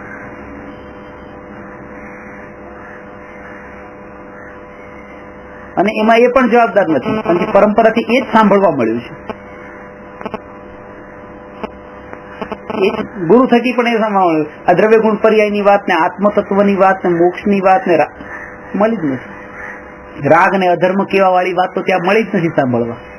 શુભ રાગ ને અધર્મ કેવી રીતે કહેવાય? શુભ રાગ, અશુભ રાગ ને હજી કહી દેશે અધર્મ કહીએ તો કોઈ આપણે એમ હલી જાય. ભગવાન નો રાગ ને તમે તો અશુભ છે કેવી રીતે હોઈ શકે? ભગવાન નો શુભ રાગ છે, પણ એ અશુદ્ધ છે. શુભ છે પણ એ શુદ્ધ નથી. અશુદ્ધ નથી કહીએ તો હલી જાય. કેવી રીતે કહો તમે? અશુદ્ધ કેવી રીતે કહેવાય એને? એટલે સમજણ મેળવેલી હશે તો આપણને એ દિવસે એ વખતે આપણને એમ એટલો ખેદ નહીં થાય. એવા મોટા મોટા મહારાજ સાહેબો ને જેમને કહો ને, એને બુકમાં લખ્યું હતું ભગવાનની પાસે જે માંગે એમાં અને ભિખારીમાં કઈ અંતર નથી. એ મહાવીરના વારસદારમાં એ વાક્ય લખ્યું છે. તો એ મહારાજ સાહેબને બુકનું કરેક્શન કરવા આપ્યું તો મને એમણે કીધું, મને કે આ વાક્ય કાઢી નાખો કે આમાં ભિખારી લખ્યું છે અને ભિખારીમાં આમાં અંતર નથી. ભગવાનની પાસે તો માંગે એ વસ્તુ અલગ વસ્તુ છે એમ કે. કારણ કે કોઈ દીકરો હોય પોતાની જરૂર પડે ક્યારે તો બાપા પાસે ન માંગે તો કોની પાસે માંગે? તો આ તો કે આપણે આદિશ્વર દાદા છે. ऑपरेटर जो है ना आइस संकेश्वर जाता है ना, आइस जो हमारे खूब अटकती हर समय अटकती है. अशोक जी वो कहता है कि बोले नहीं एक तो बड़ा होना करवा जाओ तो 20 हज़ार ऊपर आवे जाए, પણ મને આ વાત જરૂર ખટકતી કે ભગવાન પાસે ના માંગે. અરે ભગવાનને શું ભિખારી સમજે? ગમે તેમ આપતા રહેશે. શું કેવી રીતે સમજો તમે?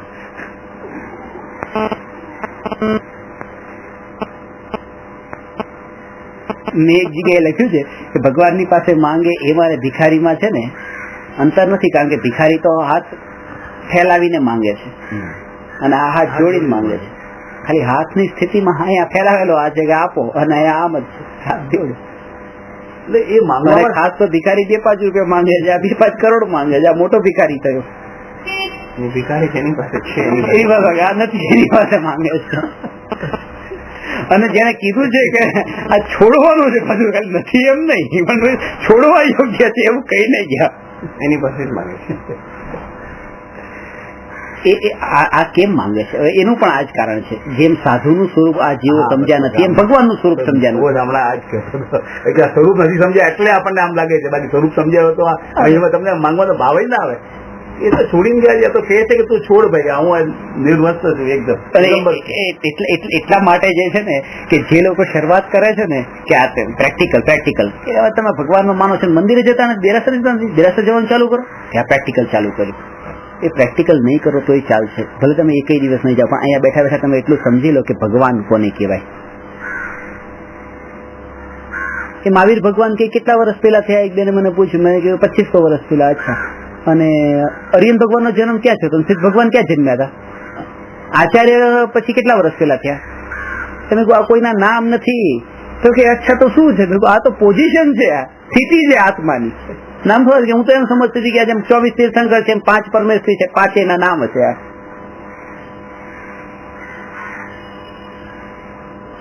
જૈન કુળમાં જન્મ્યા છે, 35 વર્ષની ઉંમર થઈ, લગ્ન થઈ ગયા, 2 છોકરા છે, એ 2 છોકરાને નવકાર મંત્ર શીખવાડી દીધો. રોજ ઉપાસો જાય છે.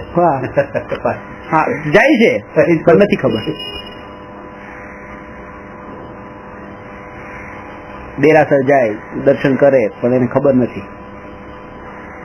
એટલે કે આ નિર્ણય બહુ દુર્લભ છે, બહુ દુર્લભ છે. કાનમાં પડવી એ પણ દુર્લભ છે. આ વાત નહીં મળે. આ બહુ મહાપુણ્ય નો ઉદય આવ્યો છે. તમને અહેસાસ નથી થતો, પણ મને તો થાય છે. તમે જયારે આમ સાંભળવા માટે આવો ને, મને એમ થાય કે આ જીવના કેવા પુણ્ય આવ્યા, ક્યાં હતા અને ક્યાં આવી ગયા. કેટલું પુણ્ય જાગ્યું છે કે આ વાત કાનમાં પડી છે, જે ભવમાં નથી મળતી, સાંભળવી નથી મળતી. કેટલા લોકો આમ ભાગે છે, પૈસાની પાછળ કેટલા ભાગે છે. બધાને કરોડો રૂપિયા નથી મળતા, કોઈ કેવાને મળી જાય છે, બાકી તો બધા રહી જાય છે. અરે કરોડો વાળા પણ કરોડો. હમણાં છાપામાં હતું કે ભારત દેશમાં કરોડપતિ કેટલા છે? 1.5 લાખ કરોડપતિ છે.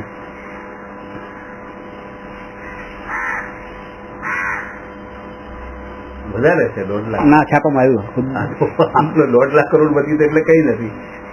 એ મુંબઈમાં એક ફ્લેટ છે, એ તો કહું એમાં હતું 1.5 લાખ કરોડપતિ છે કે એમના રજીસ્ટરમાં છે ગવર્મેન્ટની. બાકી તો મુંબઈ એક ફ્લેટ છે કે રૂમ છે, 1 કરોડપતિ છે.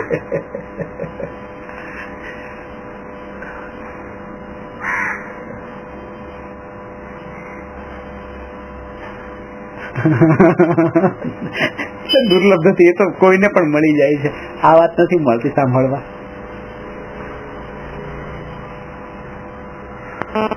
એવો પણ મહિમા આવે ને, પંચેન્દ્રિયપણું મળ્યું, આ મનુષ્યપણું મળ્યું, જૈન કુળ મળ્યું, આવા પણ કેટલા. આ વાત સાંભળવા મળી, આ કોઈ વિશેષ પુણ્યનો એવો ઉદય છે કે આ વાત કાનમાં પડે છે. અને કઈક ભવિષ્યના અંદર કઈક ભલું થવાનું હશે, હોનહાર જેની હશે એને કાનમાં પડશે ને એ જ પછી રોકાશે. એ રોકાશે નહીં તો પાછું એ પછી અહીંયા ઉભા થઈને જતા રહેશે. એ ઉભા થઈને જતા રહેશે. અત્યારે મારી લિસ્ટના અંદર, રિમાઇન્ડરના અંદર નામ છે, જેને બધા લેક્ચર ચાલતા હોય. પેલા તો 100 જગ્યાએ ચાલતા મુંબઈમાં, અને 100 જગ્યાની લિસ્ટમાં છે ને 100 જગ્યા જેનું નામ પહેલા દિવસે હું ગયો ને નામ એનું હોય, પછી દિવસે દિવસ જતા રહેતા પછી નવા શ્રોતા આવતા હોય બેઠા હોય. 70% લોકોના નામ એ જેના નામ રિમાઇન્ડરમાં લખ્યા છે એ બેસતા જ નથી, બીજા જ બધા બેસે. 70%. પહેલા દિવસે જયારે મને બોલાવ્યો ત્યારે એમણે જ બોલાવ્યો, અને પછી એમના વાઇફ બેસી ગયા ને એ ભાઈ જતા રહ્યા, એના છોકરા બેસી ગયા ને એ જતા રહ્યા. વાઇફે બોલાવ્યો તો વાઇફ બંધ કરી દીધું, હસબન્ડ બેસી ગયા. હોનાર હોય છે ને કે હોનાર જ છે, જયારે બીજી હોય ત્યારે સાંભળવાનું કાનમાં પડે, પણ એને રૂચે નહીં. પછી એક ક્રિયા રૂચે, કંઈક ને કંઈક અંદરનો ઊંડે સંસ્કાર દ્રઢ થઈ ગયેલો હોય ને, બસ. તમારી વાત સાચી છે, બિલકુલ સાચી છે, પણ આ વાત એ ખોટી નહીં કહો તમે. અમારા માટે અત્યારની ભૂમિકામાં આ જરૂરી છે.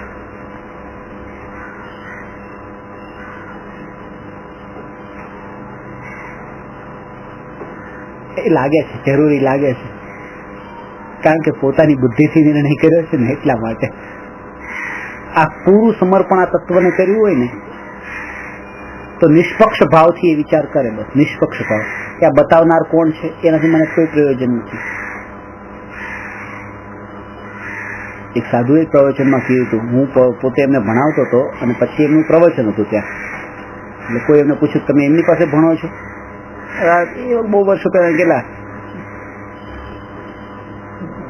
8 વર્ષ પહેલાની વાત છે, હું તો 20-22 વર્ષનું હતું ત્યારે.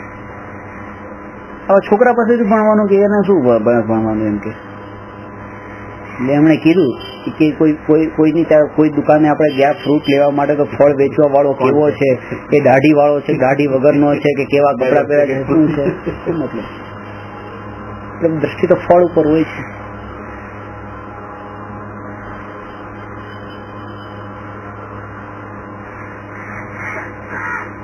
એટલે હમણાંથી હું બધાને કહું છું, આ કીધું મહિનાનો ગેપ પડશે, કીધું મહિનાનો ગેપ પડશે, કીધું મહિના પછી મળશું, કીધું યાદ કરશો ને? હા કરશું. ફોન કરીશ ને કે? અરે કીધું મને નહીં યાદ કરતા, તમે તમને જે સમજાવ્યું છે એ બધું યાદ કરશો. મારી સાથે તમારો કોઈ સંબંધ જ નહીં રાખો, તમને જે વાત બતાવું છું એ વાતને જ લક્ષમાં રાખો, બસ. કારણ કે એ તત્વજ્ઞાન જે છે મહિમા એની. આમ વિચાર આવતો હોય કે ઠીક છે, દ્રઢતા તો આટલી પાકી થઈ ગઈ છે કે અમે જે કરતા હતા આટલા વખત સુધી જે આટલા વર્ષોથી જે કર્યું છે જમીનથી, એ બધું એના કરતા આ સાચું છે, એમાં બે મત નથી. થશે તો આ શ્રદ્ધાના બળ ઉપર જ ક્યારેક ખરેખર આત્મા પામશો. કારણ કે જયારે મહિમા આવે છે ને આત્માની, વચમાં મારી એક સ્થિતિ પ્રેક્ટિકલ નથી થતું ને ત્યારે પછી અસમંજસની સ્થિતિમાં મુકાઈ જાય છે જીવ. કારણ કે આમાં એ કઈ પ્રેક્ટિકલ લાગતું નથી પછી. એટલે જ વચમાં મારી એક એવું થઈ ગયું કે થોડું મને લાગતું હતું હું બહુ આગ્રહી થઈ ગયો છું. એટલે શું કહેવાય ને, આગ્રહી એટલે સ્વચ્છંદી, આળસુ, પ્રમાદી. એટલે આ કરવા જેવું નથી,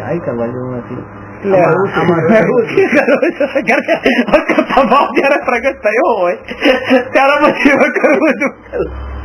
અનાધિકાળ નો કરવા વાળો અભ્યાસ તો કર્યા વગર આત્મામાં લીન થવાતું નથી, આત્મામાં લીન થવાતું નથી, આ કરવાનું નથી. હવે પૂજા કરવા નથી, મંદિર જવાનું નથી તો કરવાનું, ઉપવાસ કરવાના તો શું કરવાનું છે?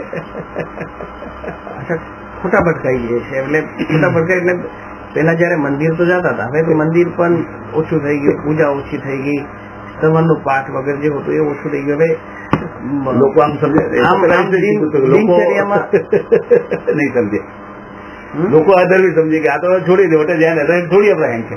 ભગવાન તો મૂળ નથી જોતા, એવું નથી. ના એમ કહેવાવાળાની વાત હું મારી જ વાત કરું છું. એ આમ લાગતું હતું મને પ્રેક્ટિકલી મને કે હવે જે મારા કલાક 2 કલાક શુભ ભાવ હતા,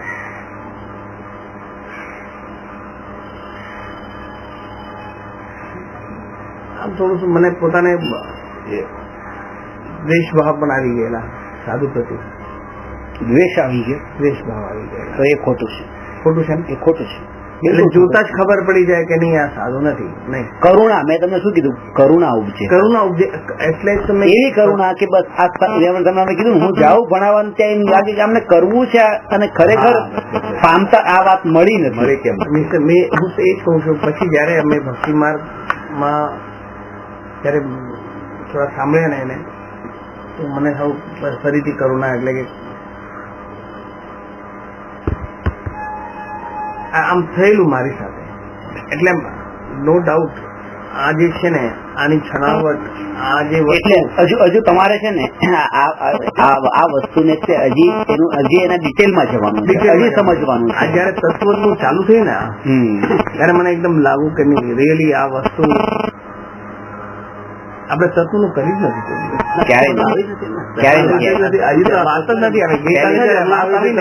આખો દિવસ આમાં ગયો કાલે. હા, તત્વની વાત મેં તો આમ વાંચેલું છે, તત્વાર્થ સૂત્ર અને તત્વાર્થ રાજવાર્તિક, તત્વાર્થ શ્લોક વાર્તિક, કેવા ગ્રંથો આ તમે જો તો આ સામે છે.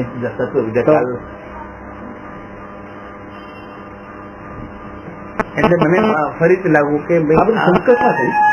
કાલે મેં જોયું, ખબર નહીં પડી, પછી આપણે જોયું તત્વ વિદ્યા એ વાંચે, એક બે પેજ વાંચ્યા, પછી ફુલકર નું વાંચ્યું અમારી, આવા ફુલકર પેદા થાય છે ને પ્રમાણે એવી રીતે વર્તે છે. તમે કીધું ને કે ભગવાન સુખબુદ્ધ બેસે એવી રીતે આ ફુલકર પણ પેદા થાય છે. જેવા ફુલકર છે, જેવી ચેન્જ થાય ને, આરો ચેન્જ થાય ને, એવી રીતે એવા મહાપુરુષો પણ પેદા થાય છે. ફુલકર એને ફુલકર 14 ફુલકર થયા છે, એ પેદા થાય છે. એ પછી આપણને બધું શીખ પડે. આદિનાથ ભગવાન કીધું ને એ ટાઈમમાં ચાલુ થયું એવા 14 ફુલકર ના આદિનાથ ભગવાન. આ તો બહુ ચોથા કાળની શરૂઆતની વાત છે. ત્રીજો કાળ પૂરો થયો, આ ત્રીજો પૂરો થાય ને ચોથો શરૂઆત થાય. ત્યાંથી કલ્પવૃક્ષની ને બધું હાથ થતો. જેમ કાળ બદલાય તો કાળ બદલાય સ્થિતિ બદલાતી જાય. તો જેમાં જે જૂની વસ્તુ હતી એમાં ચેન્જ આવે. હવે રોજ આપણે પંખો ચાલે છે, પંખા જગ્યાએ એસી આવી જાય, આપણે આ ઠંડુ આ કેવી રીતે આવી ગયું. એવી રીતે આમ કે એસીમાં હોય ને એકદમ પંખામાં આવી જાય કે ગરમી આવી જાય કેવું લાગે આપણને, આમ કેમ કરશો. તો પછી શીખવાડો આવે, સર કોઈ આવે એવી રીતે મહાપુરુષ, એ શીખવાડે કે આવી રીતે જીવન જીવવાનું અને શું કરે, એ બધી વિદ્યાઓ શીખવાડે. અને ખરો ધર્મ પછી ત્યારે જ થાય. એસી માંથી જયારે પંખો આવે ને ત્યારે ખરો ધર્મ થાય, ખબર પડે કે જો ખબર ને બધું ક્ષણિક છે, ક્ષણિક નો બોધ ત્યારે થાય, અનુકૂળતાઓ જાય, પ્રતિકૂળતા આવે ત્યારે જ ક્ષણિક નો બોધ થાય.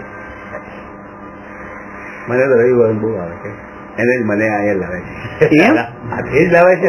આ જો તો પછી જેનું નામ છે એમને તમારા કરતા વધારે શ્રદ્ધા એમને થઈ છે કે ના આજ કરવાનું છે, આજ કરવાનું. શ્રદ્ધામાં કઈ ફેરફાર નથી, એવી જ છે.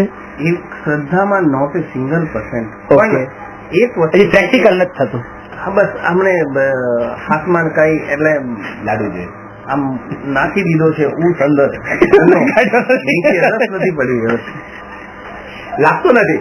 થાય છે, પરિવર્તન આવે છે તો જ આ તમને બધું થયું. તો પરિવર્તન ના આવ્યું તો કેવી રીતે થાય? પરિવર્તન આવ્યું છે તમારું, તમને પકડમાં નથી આવતું. પકડમાં 100% એટલે જ એને કયા રૂપમાં લેવાનું, જયારે આ રૂપમાં લેવાનું. એ નથી કે સાધુનું સ્વરૂપ ખબર પડી કે ભાઈ આ સાધુનું સ્વરૂપ નથી, તો પછી એમની સાથે દ્રષ્ટિમાં જયારે આવે ત્યારે શું કરવું? શું કરે મેં દ્વેષ, ખરેખર દ્વેષ આવતો હતો કે આ સાધુ, એટલે મને લિટરલી કહું કે દ્વેષ આવે ત્યારે ખબર પડી જાય આપણને કે હું પાપ કરી રહ્યો છું. કોઈના પ્રત્યે દ્વેષ કેવી રીતે કરે?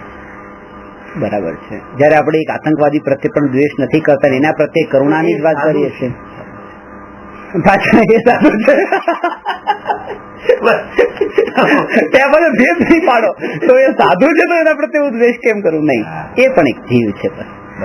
એ જીવ માત્ર પ્રત્યે જયારે મારે દ્વેષ ભાવ નહીં જોઈએ, એમના પ્રત્યે પણ શા માટે એ રૂપ જ તમે કાઢી નાખો કે આ સાધુનું રૂપ છે. કારણ કે એ રૂપ જ્યાં સુધી નહીં નીકળે ત્યાં સુધી સાચું સાધુનું રૂપ અંદર ફિટ નહીં થાય.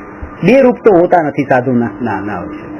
તો એવી રીતે જયારે એક શ્રદ્ધા દ્રઢ સેમ પોઝિશન મારા તો નહીં છે ને. અને આ વાત વસ્તુ મને તો ઈ જ લાગે પણ કે સાધુ નહીં તો કરી વ્યવહાર હવે ના જોડના ભલે જોડો પરા યુનિક નીચ જોડો ને ઈ શું બોલીશ ને કપડા આવે તો જોડો પરા ઠીક ઘરે આયા તો એને બરો કરો ભાઈ કે ગોચરી લો કપડા વાળા સાધુ પણ સાધુ દિમાગ દ્વેષ નહીં હા દ્વેષ નહીં ના દ્વેષ કાં ભાઈ કે નહીં પામી આવો તો ગલત એમ ગલત રસ્તા માટે જાય કે કેલો હવે આપણો છોકરો હવે ગલત રસ્તા માટે જતો કેવું લાગે? કરુણા જ થાય, બીજું કેવું લાગે? આ કે પામવા વાસ્તે નીકળી આણો લોકો નગર મળ્યું હતો એ તો ઓપરા તો ટાઈમ નહીં પણ હવે તો ટાઈમ હે ને ચીજ है ઓપરા તો હેન્ડ ચીજ है અનુકૂળતા એ બીજી કરુણા આવી જોઈએ. અને કરુણા આવી જોઈએ ને બીજું એ પણ જોવું જોઈએ કે એમની હોનહાર એવી હશે તો એમની એ રીતે ચાલે છે વાત. હોનહાર જે જીવની જેવી હોનહાર. પછી કોના કોના માટે ભાવે કરશું ક્યાં કરશું કે તમે આમ કહો બધાની હોનહાર ઉપર જયારે આપણે છોડી દઈએ ને ત્યારે જ પોતાના આત્માનો વિચાર કરી શકીએ. નહીં તો વારંવાર અટેન્શન ડાયવર્ટ થાય કે જો આ આવું કરે છે, આવું કરે છે, આવું કરે છે. હા એ વિચાર પણ આવે, વિકલ્પ હવે તો વિકલ્પ પણ આવે ને થાય છે, વિકલ્પ તો આવે છે કે આ કેમ નથી પણ હવે કે આ વિકલ્પ છે, હવે આ મારામાં કરતા પણ મારે તો કંઈક કરવાનું છે જે ઉઠવું થશે એવી રીતે આ વિકલ્પ પણ ધીરે ધીરે શાંત થાય, ધીરે ધીરે શાંત થાય. મને લાગે મને તો આમ પરિવર્તન લાગે છે કે નહીં વિકલ્પ બહુ ઓછા થઈ ગયા, આમ ટેન્શન એટલું ફ્રી થઈ ગયું, એકદમ મુક્ત કહેવાય ને એકદમ મુક્ત થઈ ગયું, કોઈ જાતનું ટેન્શન નથી, જે થવાનું થશે ક્રમબદ્ધ પડી જાય ભૂલી ગયું છે લગ્ન કરવા છે કે આમ આમ જે થવું થશે એ વખતે જે થશે થશે ને જે લખેલું એ થવાનું છે અત્યારે ગમે તેમ કરી શું થવાનું છે. કારણ કે બધી વિકલ્પો બધી કલ્પનાઓ હા હીરામાં 5 કરોડ રૂપિયાના પડીકા હોય ને બોમ્બ ફૂટે ને બધા ઉછળી જાય તો 25 કરોડના હીરા પડી જાય તો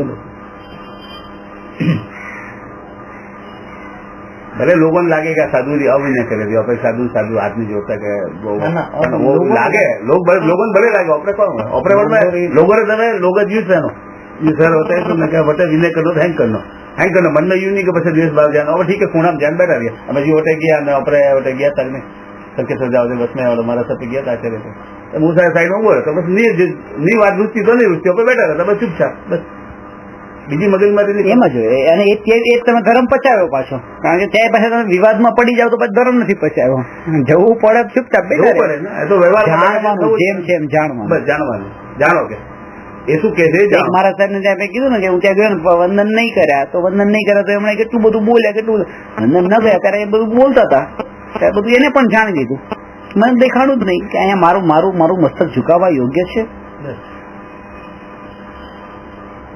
મનથી ના થાય બસ જે શાસ્ત્રોમાં જેને સાધુપણું કીધું છે એ સાધુપણું મને ત્યાં દેખાયું નહીં કે તમારાથી તો મોટા હતા ને વડીલ હતા વડીલ સમજીને કરી નાખવા હતા કે વડીલ સમજીને હું કરું પણ દુનિયા તો વડીલ સમજીને ન જોવે દુનિયા તો એ સમજીને જોવે કે આ સાધુના રૂપમાં છે ત્યાંય પાછા એ જ વિવાદ ફેલાય અને મારી પાછળ બેસો એક સાથે 50 જણા હતા એટલે હું લાગુ બધાને ખબર પડે કે આ લાગવા યોગ્ય જ છે પછી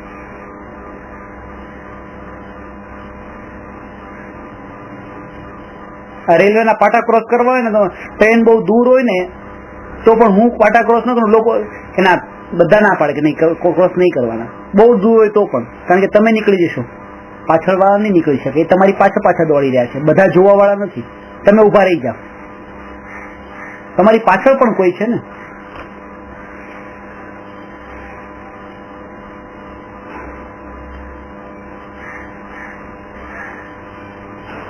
સ્વરૂપ જ્ઞાન અને એમણે ચોખ્ખું બાજુ કીધું કે પગે ન લાગે એને તો હું કે જ્ઞાની માનું જ નહીં સાધુને પગે ન લાગે કે પગે તો લાગવું જ જોઈએ કે એક વાર હતા પંડિતજી કે અહીંયા આવતા હતા કે ભણાવવા પગે લાગતા હતા અને પામી ગયા હતા એટલે જ પગે લાગતા હતા